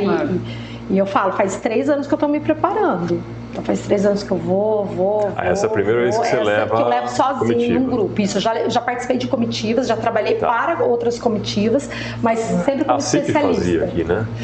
Então, não sei se esse ano não vai ter. E o ano passado, por exemplo, eu fiquei responsável de fazer as visitas nas lojas. Então, eu fui numa comitiva e levei os varejistas para o Sorro, fiz um briefing do que era legal para ver na Quinta Avenida. Só essa foto, né? Agora tem outra pessoa fazendo essa foto para mim e eu tô organizando tudo. Então, tem coisas que acontecem fora da feira que vocês levam também. São 7 dias. Então, a feira são 3. Os outros 4 dias são visitas técnicas, são 2 dias de visita técnica, que a gente visita, por exemplo, operações novas, a gente vai para o Brooklyn, tem um café que é todo automatizado, é um robô que atende, então a gente vai tomar café com esse robô, a gente vai num mercado que também é novo, aí algumas visitas a gente fala, mas todas as visitas a gente tem que pedir autorização, porque são muitas pessoas. Às vezes é uma visita guiada. E a maioria é guiada. Aí sempre tem alguém da loja explicando o conceito, explicando o porquê daquilo. E fora isso a gente tem outros encontros. Então a gente vai ter um encontro com um empresário brasileiro. Tem uma pessoa que é de uma empresa, eu só não posso falar ainda o nome porque ele ainda não assinou, mas é de uma empresa grande que vai dar uma palestra pra gente sobre como o marketing funciona lá. Exclusivo pro grupo de vocês. Exclusivo pro nosso grupo. Aí cada grupo, tem vários grupos, né? Cada um faz o seu e o nosso está muito direcionado. Tem jantares, então a gente colocou no nosso, tem um jantar temático, super temático, inclusive, que vai ser um jantar num lugar de voz, bem legal. Depois a gente tem um jantar imersivo, um almoço temático, então um almoço realmente de panquecas, mais temático que isso impossível, né? Mais americano que isso impossível. E a gente ainda tem um jantar de encerramento, tudo para gerar essa conexão, esse network, para a gente poder fechar essa imersão. Por isso que eu falo que é uma imersão, né? É uma ampliação de repertório. Eu ouvir palestras, visitar a feira, visitar todos esses lugares. E o meu papel é conduzir essas pessoas para que elas consigam entender tudo, afunilar e sair de lá com um plano de ação. Tá bom, de tudo que eu vi eu vou fazer isso amanhã. Porque também vira oba-oba, se eu não aplico amanhã, não é nem oba-oba, gente. As pendências engolem as tendências. A gente fala muito isso. Você volta pro seu processo e esquece o que está acontecendo. Acabou. Você esquece até o que viu. Mas e dentro desse grupo, qual que é o pós-feira? Existe alguma coisa? Vai, a gente... Já no Brasil? Já no Brasil tem 3 pós-NRF já marcado. Então a gente tem um pós-NRF em parceria com a Popeye em São Paulo. Já deixo aqui convite. Vocês aí no meu Instagram vão avisar. Vai ter um pós lá em Limeira, né? Aqui do lado. Aqui lá, né? Pertinho, assim que tiver, deixa aqui o convite. Por favor. Até a CIP também é um lugar que a gente já conversei sobre isso. Vamos fazer um pós junto. Eu sei que eles têm um grupo que está indo para a NRF, não é da CIP, mas tem umas pessoas que vão. E a gente tem um pós também dentro de uma empresa já agendado a data, logo já para poder trazer esse conteúdo de lá. E o primeiro ano que eu fiz o pós, foi muito legal que eu levei 6 pessoas para falar comigo, eu e mais 6. Dessas 6, 3 tinham ido para a NRF, as outras 3 não. E mesmo assim elas conseguiram contribuir, porque a pessoa que está me assistindo quer ir para a NRF, ainda tem tempo. Mas eu não consigo ir, dólar, ou tempo, ou não tenho visto, ou imprevistos acontecem, né? Poxa, tá batendo a madeira, né? Comigo. Não, viagem longa, né? Uma semana. Mas tem tanto conteúdo que a gente consegue acompanhar também daqui. E nesse pós que eu fiz, eu lembro que eu trouxe o empresário daqui, que eu falei, eu quero que você fale o que você viu de lá, que você consegue aplicar daqui, não necessariamente indo para lá. Então foi muito bacana, ele veio, contou de Nova York, contextualizou, e foi um bate-papo entre uma pessoa que foi e uma pessoa que não foi, e como a visão de ambas se complementavam, né? Porque a gente às vezes fica muito assim, já que eu não vou nem olhar. Tá longe. São duas coisas, são dois sentimentos. Isso não é pra mim. Nossa, meu sonho é ir pra Nova York, né? Eu ouço muita gente no meu Instagram, meu sonho é ir com você. Vamos, gente.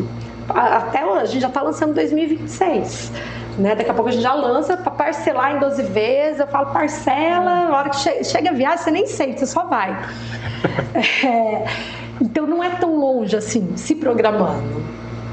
Mas aquela pessoa que fala assim, mas eu vou ouvir coisas de lá, ouve, porque tem muita coisa interessante que pode aplicar aqui.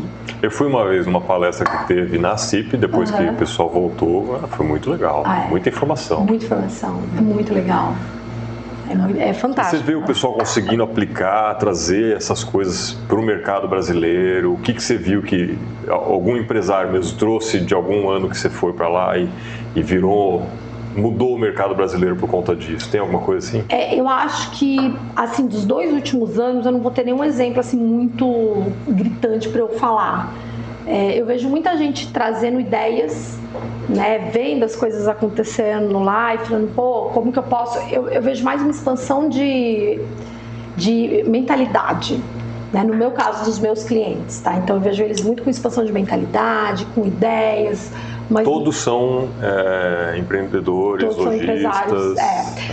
Tem gente... Ou tem curioso no meio aí? Tem. Pessoa que pensa em empreender. Não, nos grupos que eu fui, até tinha uma lá que pensava em empreender, que tinha ganhado uma herança do pai. Falei, nossa, que delícia.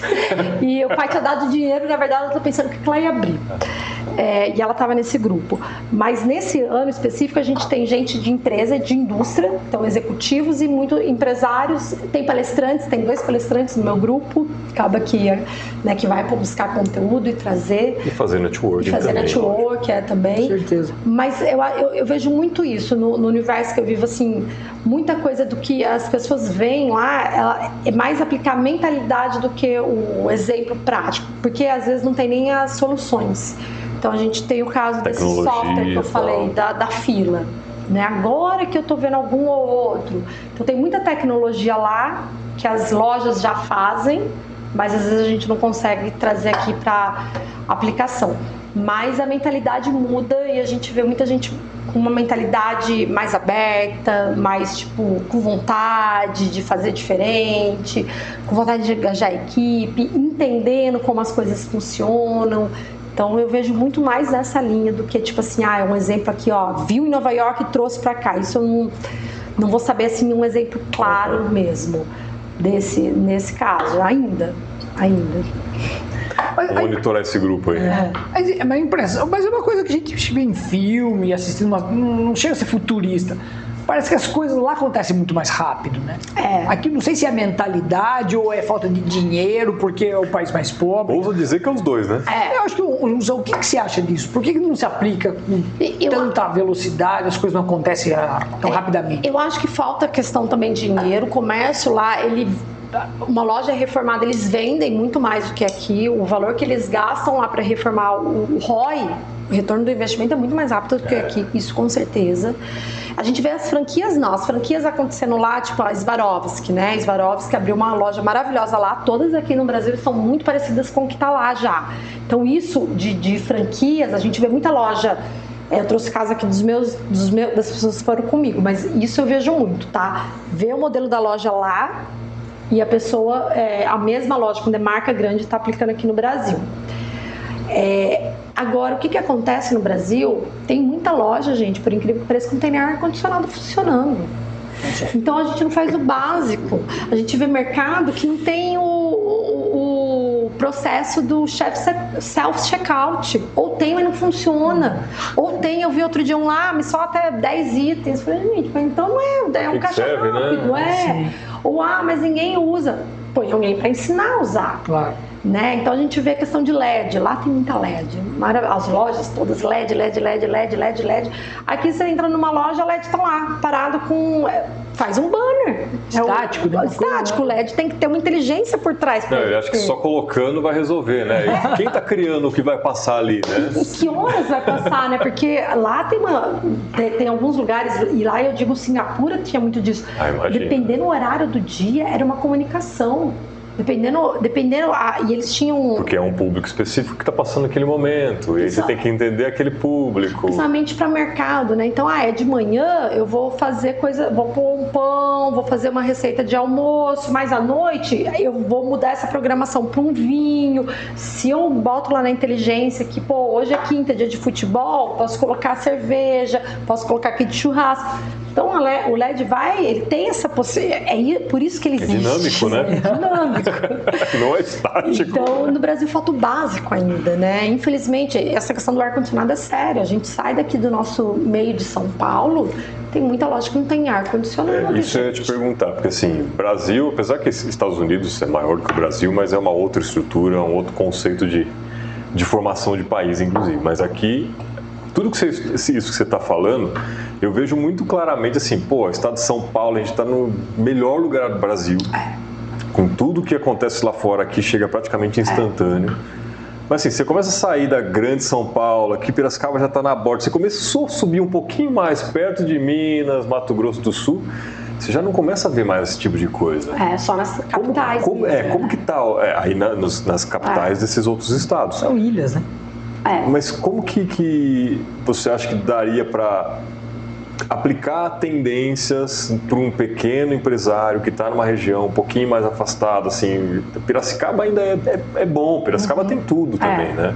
Muita gente fala, São Paulo tem tudo a qualquer hora, mas eu não preciso de tudo a qualquer hora. Para mim, o horário que tem em Piracicaba tá bom.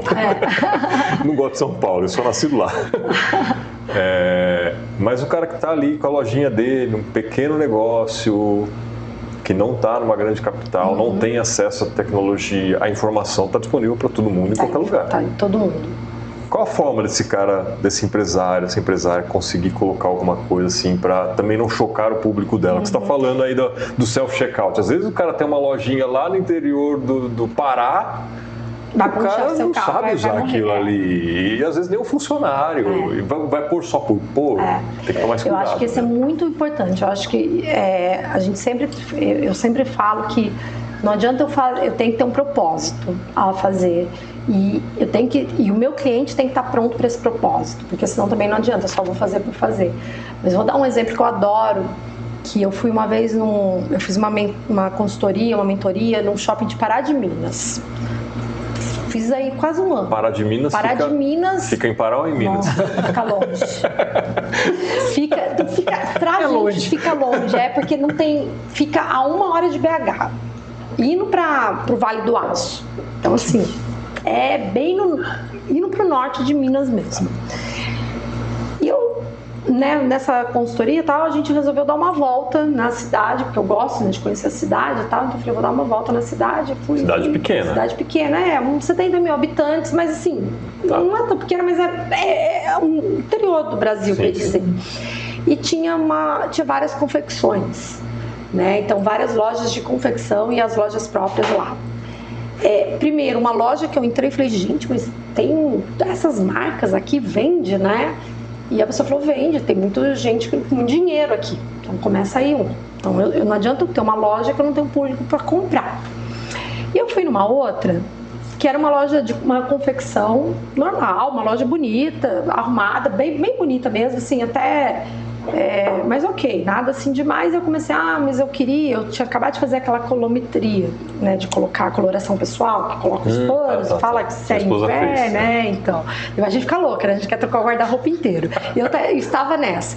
E a moça me deu um casaco rosa, eu falei, então, aí todo mundo ficou lindo. Eu falei, gente, mas esse não é a minha cor. Elas eu falei, não, eu sou inverno. Você falou, você é o quê? Eu falei, eu sou inverno. Ela, inverno o quê? Eu falei, inverno frio. Ela abriu uma caixa, ela tinha as 12 cartelas de cores. Ela pegou a cartela do inverno frio, olhou e falou, realmente esse rosa não tem. Vamos dar uma olhada em outro que tem.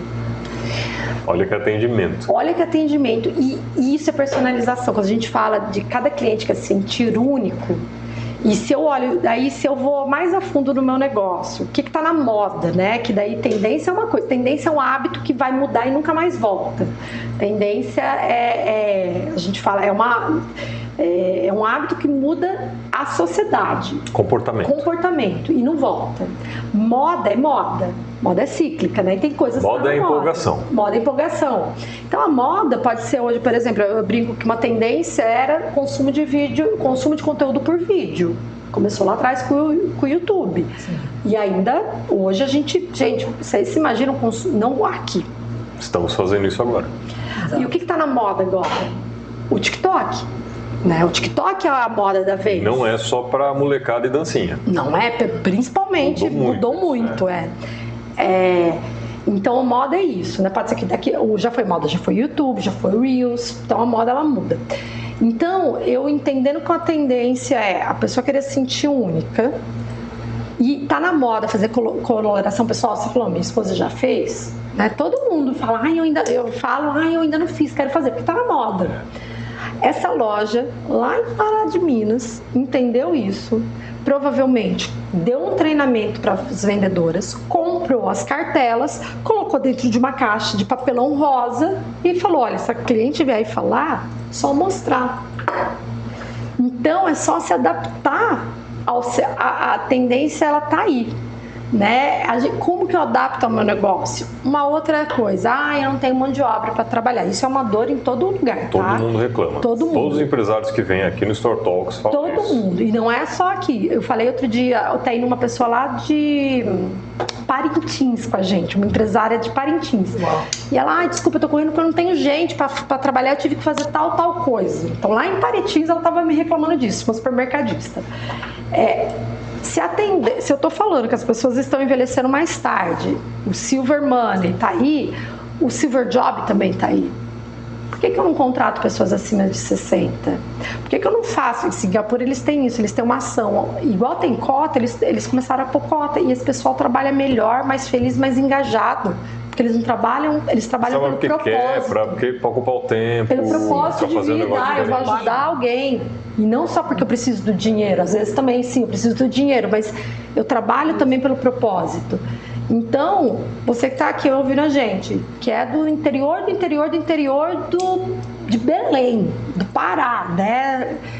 Ela está falando um monte de coisa que não se aplica. Será que não se aplica? Aplica. Será que eu não tenho que ter um Instagram, um WhatsApp? Ou outra coisa, as pessoas falam, meu Instagram. O Instagram não é de ninguém. Instagram é do Instagram. Então você tem, eu tenho 1000 seguidores no Instagram, você não tem nada. Se eu falo a plataforma caiu, filho. Morreu. Aconteceu esses dias, inclusive.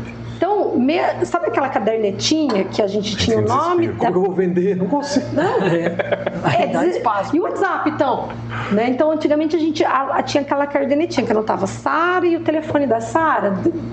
Isso, eu falo assim, e a gente fala, uma tendência forte criar comunidades de marca, que eu saio das redes, eu não dependo das redes e eu vou para fora, então eu tenho que ter meu site. Mas Sara, eu sou minúscula, eu sou uma mercearia aqui em Cosmópolis. Tem um caso legal disso. Tá bom, tem a sua cadernetinha atualizada. E aí eu dava uma mentoria gratuita toda segunda, durante a pandemia eu fiz isso, de ideias de marketing que estava na moda. E nisso eu trouxe questão de desfile. Desfile, gente, voltou com tudo, né? Não sei se vocês estão percebendo. Não. Tinha morrido desfile Fashion Week, agora todo mundo fala de desfile, Fashion Week, São Paulo tá voltando com tudo. Moda, né? E eu trouxe isso falando, olha, faz eventos, porque realmente a gente, é uma coisa que a gente sente muito quando a gente fala de vender mais, o cliente não tem que ir para a loja, ele tem que querer. Então faz um evento, faz um desfile para ele querer ir até a loja. E essa pessoa... Ou você vai até ele, ou ele vai até você. E essa pessoa é uma mercearia em um bairro super simples lá em Cosmópolis, a Valéria. Até falo que ela é minha musa inspiradora, foi uma das minhas razões de demissão. Eu falei, se a Valéria conseguiu aplicar, todo mundo aplica. Né? E ela conta isso, ela falou que tem uma mercearia em Cosmópolis, na garagem dela. E eu lembro que eu trouxe uns exemplos de desfile que estava começando e tal, de acabada da pandemia. Um belo dia ela me chama no Instagram, ela, olha o que eu estou fazendo. Ela fez o desfile do fubá mimoso, sei lá. Era um bolo de fubá E ela desfilou todos os ingredientes, ela pôs todos os filhos, é uma mulher que tem 5 filhos e cada filho. Agora o Davi vai desfilar com óleo. Quantos copos? 2. R$1,99, tá na promoção, isso aí. Então assim, juro, e aí o fubá, né? Então, já deu a receita, né? Ela deu a receita em forma de desfile, que falando criativo, do dinheiro. E aí eu falei, que isso? Ela falou, aprendi com você. Eu falei, gente, você é só querer. Enfim, eu na verdade não ensinei isso pra ela, mas eu falei, porque é isso, criatividade é isso, né? Repertório mais território. Repertório, eu ouço um monte de coisa, território, eu sei quem eu sou. Sim. E aí a criatividade é eu entender filtro. E pum. Falo não para algumas coisas que não fazem sentido. E o que faz sentido eu crio. Então, eu acho que é essa a dica que eu dou para todo mundo, assim. E a gente tem mania de ficar, mas eu sou pequena, mas eu tô aqui. Não, vender mais depende só de cada um. Tem várias estratégias e o brasileiro é criativo. Bastante. Muito. Então, tem muita coisa legal. É só ver os vídeos que tem por aí, né? Exato. Esse da sua colega eu não vi, mas tem vários aí no Instagram que mas ele tá aí. É demais. Viralizou por algum lugar. Eu acho que eu vou até pegar e vou jogar um dia no TikTok. Na época não tinha nem TikTok. Caramba, que doideira. Aquele caso para apresentar mesmo numa aula, né? É um case desse. Que é o que eu falo, né? E hoje eu dou aula, né? Então, eu dou aula de marketing estratégico nas áreas, falando um pouco de tudo isso também. Então, mentorias, projetos e as aulas. E as viagens. Então, hoje meu negócio é esse. Felipe, fica a ideia de trazê-la novamente depois da feira, né? Com certeza. Falar esse pós-feira aí. Às vezes trazer alguém que foi junto também, para mostrar a experiência de quem participou como... Pela primeira vez, às vezes. A gente vai e contar as tendências que ela viu lá, né? Porque, poxa... Com certeza. E como aplicar isso no mercado cervejeiro, Marcelinho? Não sei, mas é uma escola, né? Porque o mercado cervejeiro nos Estados Unidos é o que o brasileiro copia, né? Hoje está com 30% artesanal nos Estados Unidos, e quando a gente está em 3%. 30% é bastante. E antigamente nem sabia o que era isso, né? Exatamente. 12 anos. Eu peguei no começo, né? Eu estou nesse mercado, acompanhando o mercado desde o começo. Há 12 anos, 13 quase agora. Então, e nos Estados Unidos já tem 30, é dos anos 80. Então eles têm 30% de mercado, o brasileiro tem 3% no artesanal. Sim. E hoje a gente está... E tem crescido, nos últimos 10 anos cresceu muito. Então tem muito que aprender. Tem muito que aprender. No mercado americano. Muito. Muito mesmo. E dá para fazer muita ação, né? É muito... Nossa. Porque a gente está falando aqui de varejo, mas não são só lojas de shopping, né, gente? Não, tem pelo tudo. contrário, é mercado. E não importa o seu segmento. Você falou farmácia, mercado, loja de roupa, calçado, artigos esportivos, tudo. Tudo. Né? Exatamente. Livros. Não, livros voltou com tudo, né, gente? O papel voltou, a gente falou, vai morrer livro, vai morrer um modelo de negócio. Tanto que as duas principais livrarias brasileiras estão aí, estão fechando, estão em situações bem ruins. Mas a Amazon vende livro. Exato, o que eles não fizeram é reinventar. Eles erraram em manter o modelo de negócio, assim como a Blockbuster também errou, a Kodak errou. Temos vários casos de insucesso aí. Como luta para continuar igual. O legal. Não pegaram a tendência. Não pegaram. A Netflix é muito bacana. Eu não sei se vocês sabem como a Netflix nasceu, né? Ela nasceu... Ela alugava DVD. Por correspondência. Por correspondência. Então você assinava a Netflix por correspondência. Ele mandava o DVD, você assistia, você devolvia. A hora que chegava para eles mandavam outro DVD. Nada mais era do que uma Blockbuster via correio. A hora que ele viu que o negócio mudou, eles mudaram juntos. Então, assim, eles eram exatamente... Eles pegaram a digitalização e avançaram. Eles eram a mesma coisa. E a Blockbuster podia ter comprado eles e não comprou. E eles eram a mesma coisa que por um período eles eram a mesma coisa da Blockbuster. Porque a Blockbuster, a única diferença é que eu ia até a Blockbuster, pegava a fita. A Netflix, ela mandava. E aí o catálogo tá aqui, você escolhe o que você quer. E aí chegava o DVD. E olha como ela se reinventou, né? Outro exemplo que eu gosto é a Nokia. A Nokia, ela nasceu como uma empresa que fazia sapato de borracha, lá na Finlândia. Finlandesa, a Nokia. Então, ela nasceu como sapato de borracha. E aí, na época da guerra, na época que começou a telecomunicações, como ela fazia borracha, ela começou a fazer cabos. E como ela começou a fazer cabos, ela começou a trabalhar com um serviço de comunicação porque ela viu que o cabo não precisava mais cabo, precisava também da telefonista, ela começou a pôr essas pessoas. E ela foi evoluindo. A Nokia foi o celular, não é o celular mais vendido do mundo, gente, é aquele Nokia azulzinho. Sabe aquele azulzinho? Acho que todo mundo teve. Tijolinho. Aquele tijolinho azulzinho. Aquele é o mais vendido do mundo, mais que o iPhone, porque o iPhone ele tem 1, 2, 3, 4, 5, 6, né? Então por isso que a Nokia ela só teve aquele modelo. E a hora que ela viu que ela ia perder, hoje ela é a segunda maior empresa de soluções de... Eu esqueci o nome que ela faz, mas tem a ver com telecomunicação ainda, tem a ver com cabo. Mas já se... Mas saiu do mercado de celulares. Saiu do mercado. E eu falo isso na minha aula. Quando a gente fala de marketing, o marketing é constituído de 6 P's. E um dos P's é o P do produto. Sua empresa não é seu produto. Sua empresa não é seu produto. Sua empresa é sua marca, é o que você cria. A Coca. A Coca não é. A Coca é uma marca dentro de todo o resto. E a Coca está se reinventando, tirando açúcar. Daqui a pouco, se bobear, ela muda o nome. Vai ser transparente, vai ser de preto. Só falta. Mas assim, são poucas empresas que ela é o produto. Mas o próprio McDonald's, né, gente? O que é o negócio do McDonald's? Não é o hambúrguer, é o aluguel de terreno. Sim. Então, sua empresa, a gente se engana achando que a empresa nossa é o nosso produto. E aí que a gente morre. Tem um filme sobre isso e a gente fez um episódio comentando do filme aqui. Do McDonald's? McDonald's, Fome de Poder. Aquele filme é maravilhoso. É muito bom. É muito bom. Da raiva dele, mas é muito bom. Não, o cara é inteligentíssimo, né? Pegou a tendência, né? Pegou. Na verdade, ele criou uma tendência ali, né?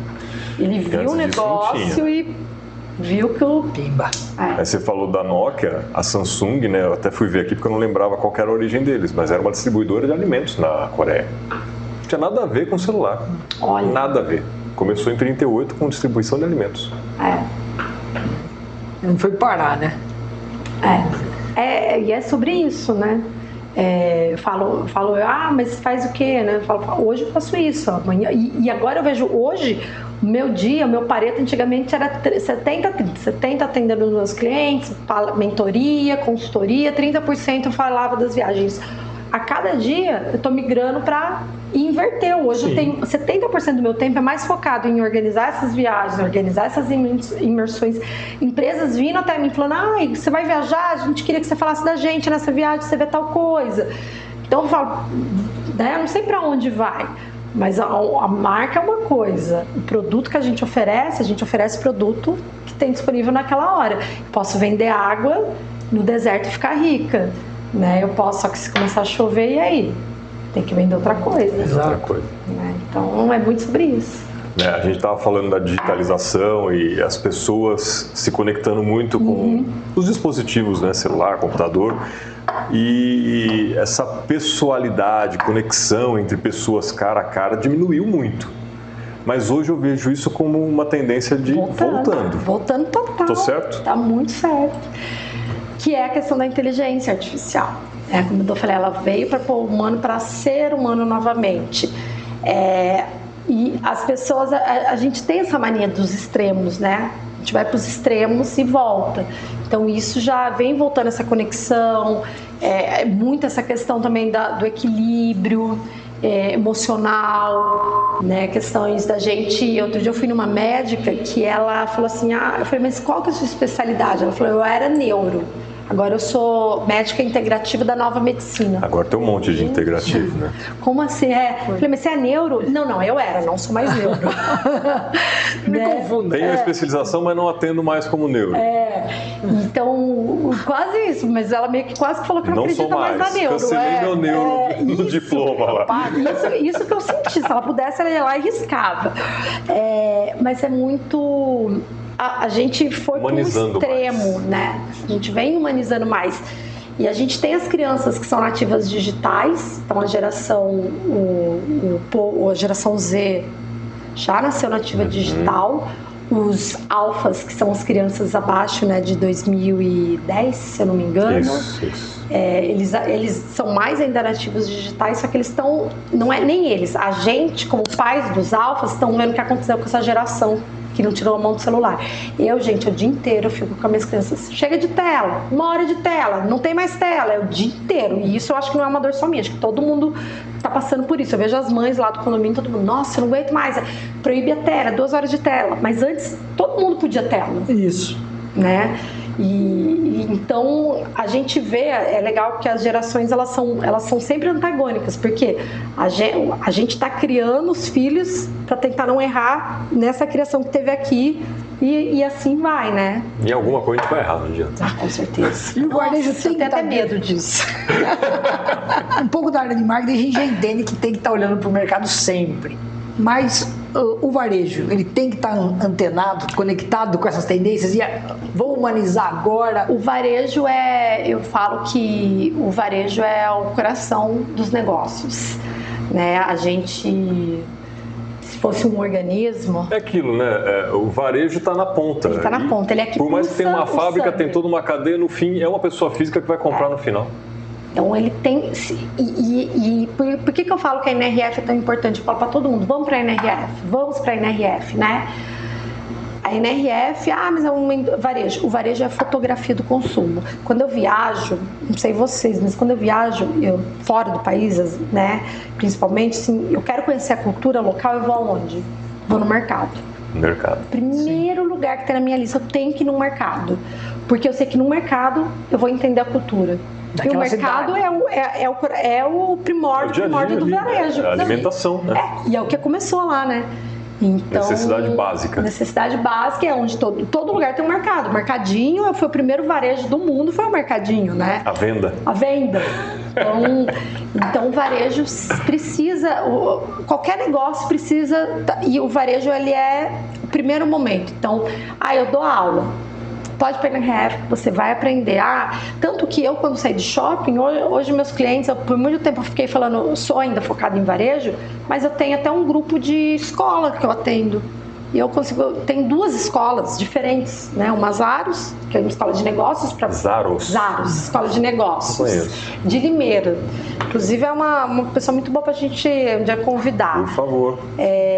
A Zaros é uma escola de negócios, eu ajudo eles na questão estratégica. Tem escola de criancinha que eu também ajudo.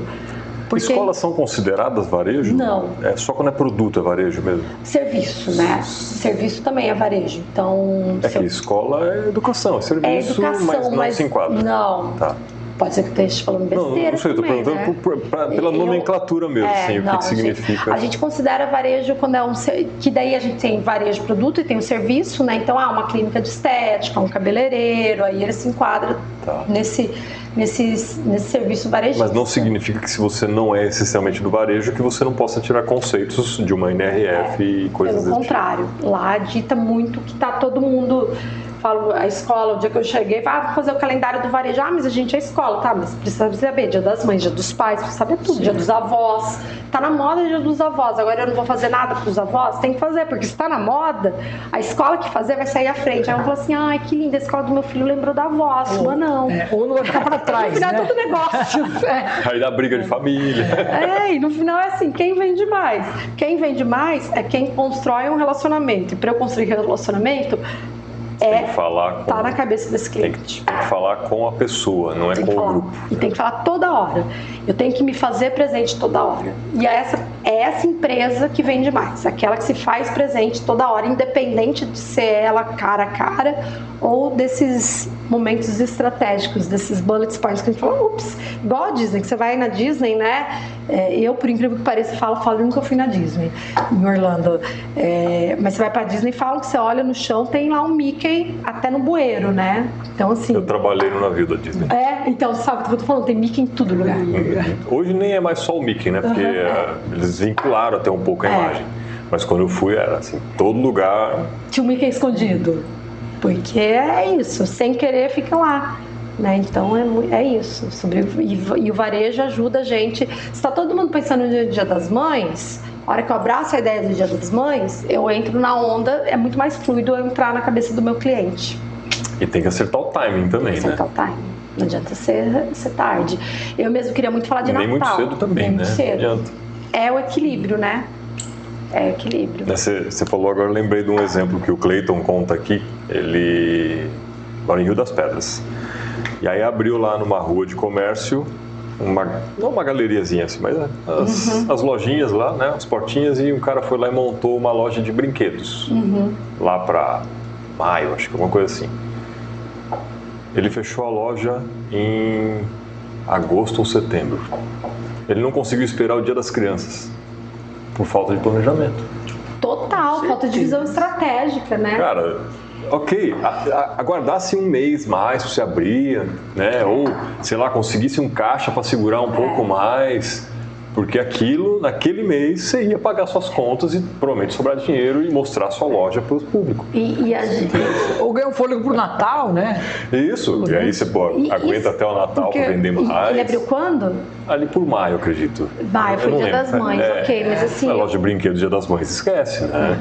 Não dá, né, gente? A gente tem que pensar nisso tudo, falta de né? planejamento, Abrir, igual o Bruno disse, eu vou abrir uma marca logo, vou abrir em fevereiro. Falou, tá, fevereiro, você quer testar? É ótimo. Fevereiro eu acho ótimo para treinar a equipe, treinar tudo, porque não tem ninguém. Sim. Comércio morre em fevereiro. Todo comércio. A não ser que você vá vender artigos para o carnaval.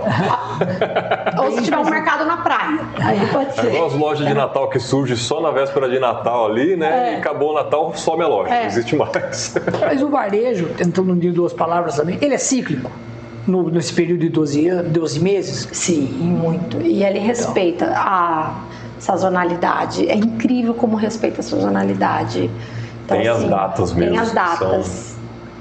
A pergunta é provocativa, é proposital. Até outro dia, vendo uma matéria, o Dia das Bruxas dos Estados Unidos, o Halloween, que é um dia. Um dia.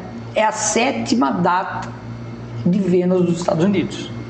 A data onde mais se vende, mas é um dia, né? Artigos de decoração. Não sei de tanto se vende, mas se vende muito nesse dia. Decoração, fantasia, doce. E a gente coloca as pessoas naquele clima, né? Quer dizer, e vem antes, né? Você vem construindo antes esse clima. 90 dias antes, o cliente começa a pensar na data. Esse é o estudo. Esse é um estudo de marketing. É por isso que o Natal começa em setembro, que você vê panetone já. 90 dias antes a gente começa a pensar e 45 dias antes a sua loja tem que estar ativada. Então, se eu trabalho com mães, 45 dias antes eu preciso falar na minha loja do Dia das Mães, porque o cliente já está predisposto a comprar. Mas ele vai comprar no dia, né? Ele deixa pra comprar, com certeza. Mas ele vai começar a entrar, ele começa a olhar. E uma coisa que a gente está fazendo muito, que a gente não fazia, é decorar. Eu morei nos Estados Unidos um ano, então eu lembro que assim, Dia das Mães menos, mas Valentine's Day, ia lá, todas as casas com coraçãozinho, com copo de coração. Dia das Bruxas, decorava a casa, Páscoa, decorava mesmo, as ruas. A gente aqui não fazia tanto. Hoje eu vejo o pessoal tá indo atrás de começar a tematizar mais, e tem muitas datas chegando. O Halloween no Brasil está chegando muito forte, já faz uns 5 anos que a gente vem falando muito, e cada ano vai estar mais e mais forte.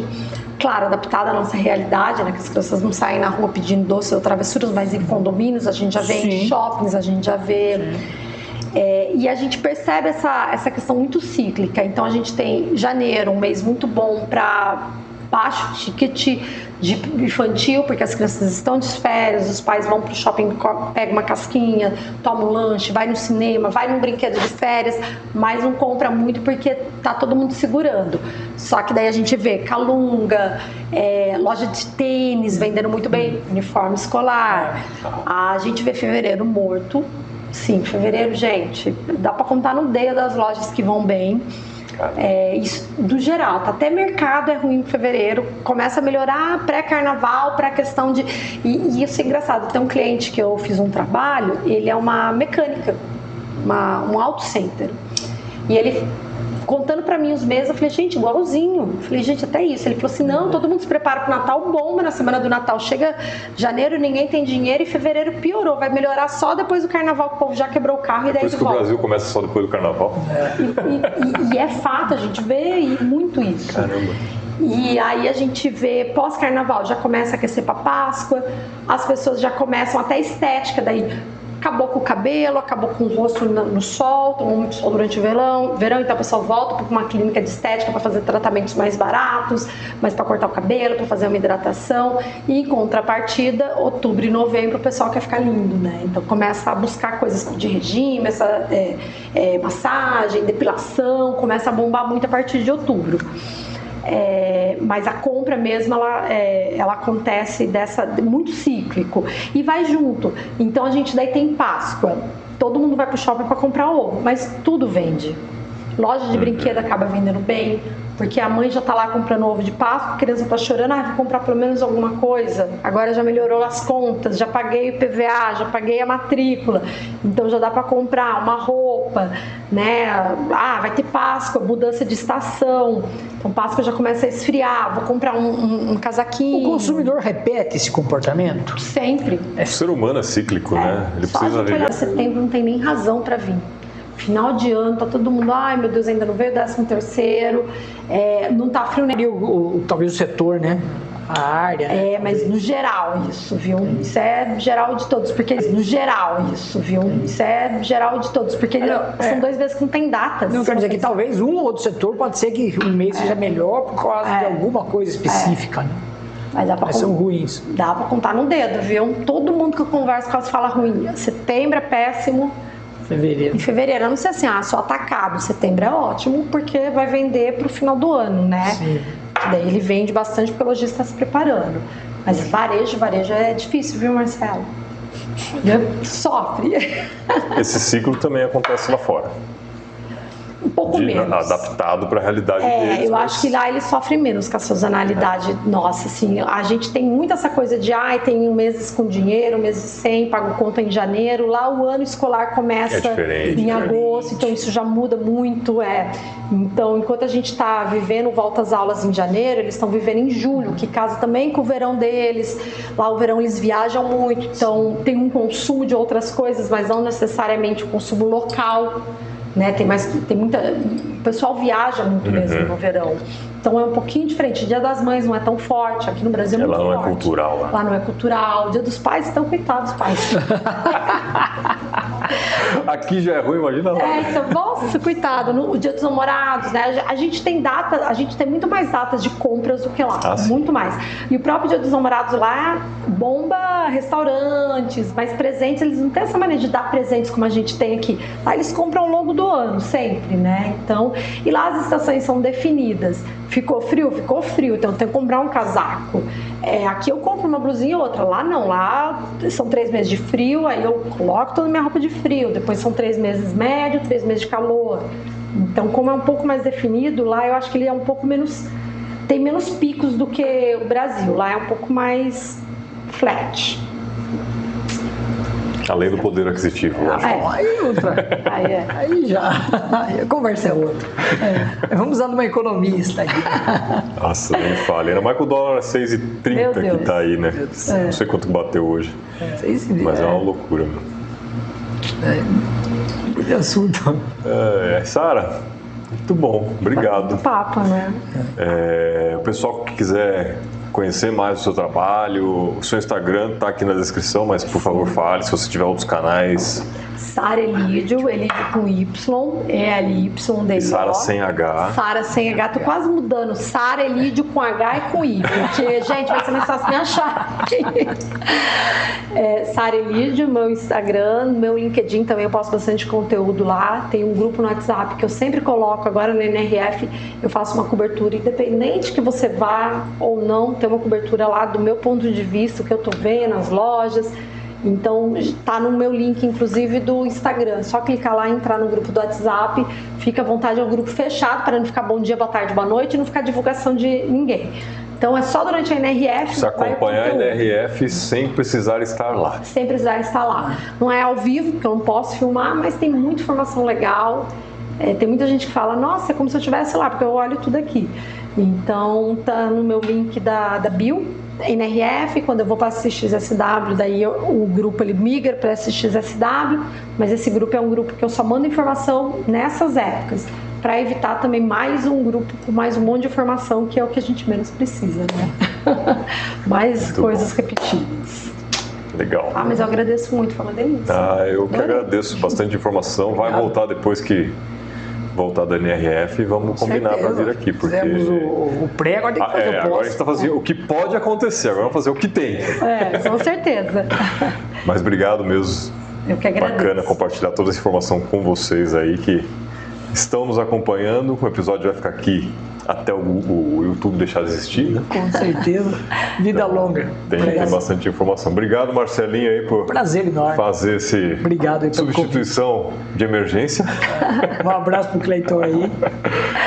E você que ficou até agora, vem tomar um café Govoni com a gente. Aproveita. Ainda é de graça, tá? Não tô cobrando, não tem ficha na máquina aqui não. Chama na Ju para fazer seu marketing. Entre em contato com a VF Móveis para montar o seu ambiente corporativo, o seu home office. E ano que vem tem mais, porque esse é o último episódio desse ano. É mesmo? É, agora a gente vai tirar umas férias aí. Voltaremos em janeiro. Muito bom. Então, até 2025. Exato. Feliz Natal para todo mundo. Feliz Ano Novo. Muita prosperidade para você. E tá precisando empreender? Continua assistindo Store Talks. Tô bem. Valeu. Rota Natalina. Fecha com a Rota Natalina. Ah, é. Rota Natalina. Rota Natalina. Então temos... Volta. Temos o último passeio do ano também. Aí, próximo sábado, a Rota Cervejeira Natalina. Muitos brindes. Ainda tem vaga.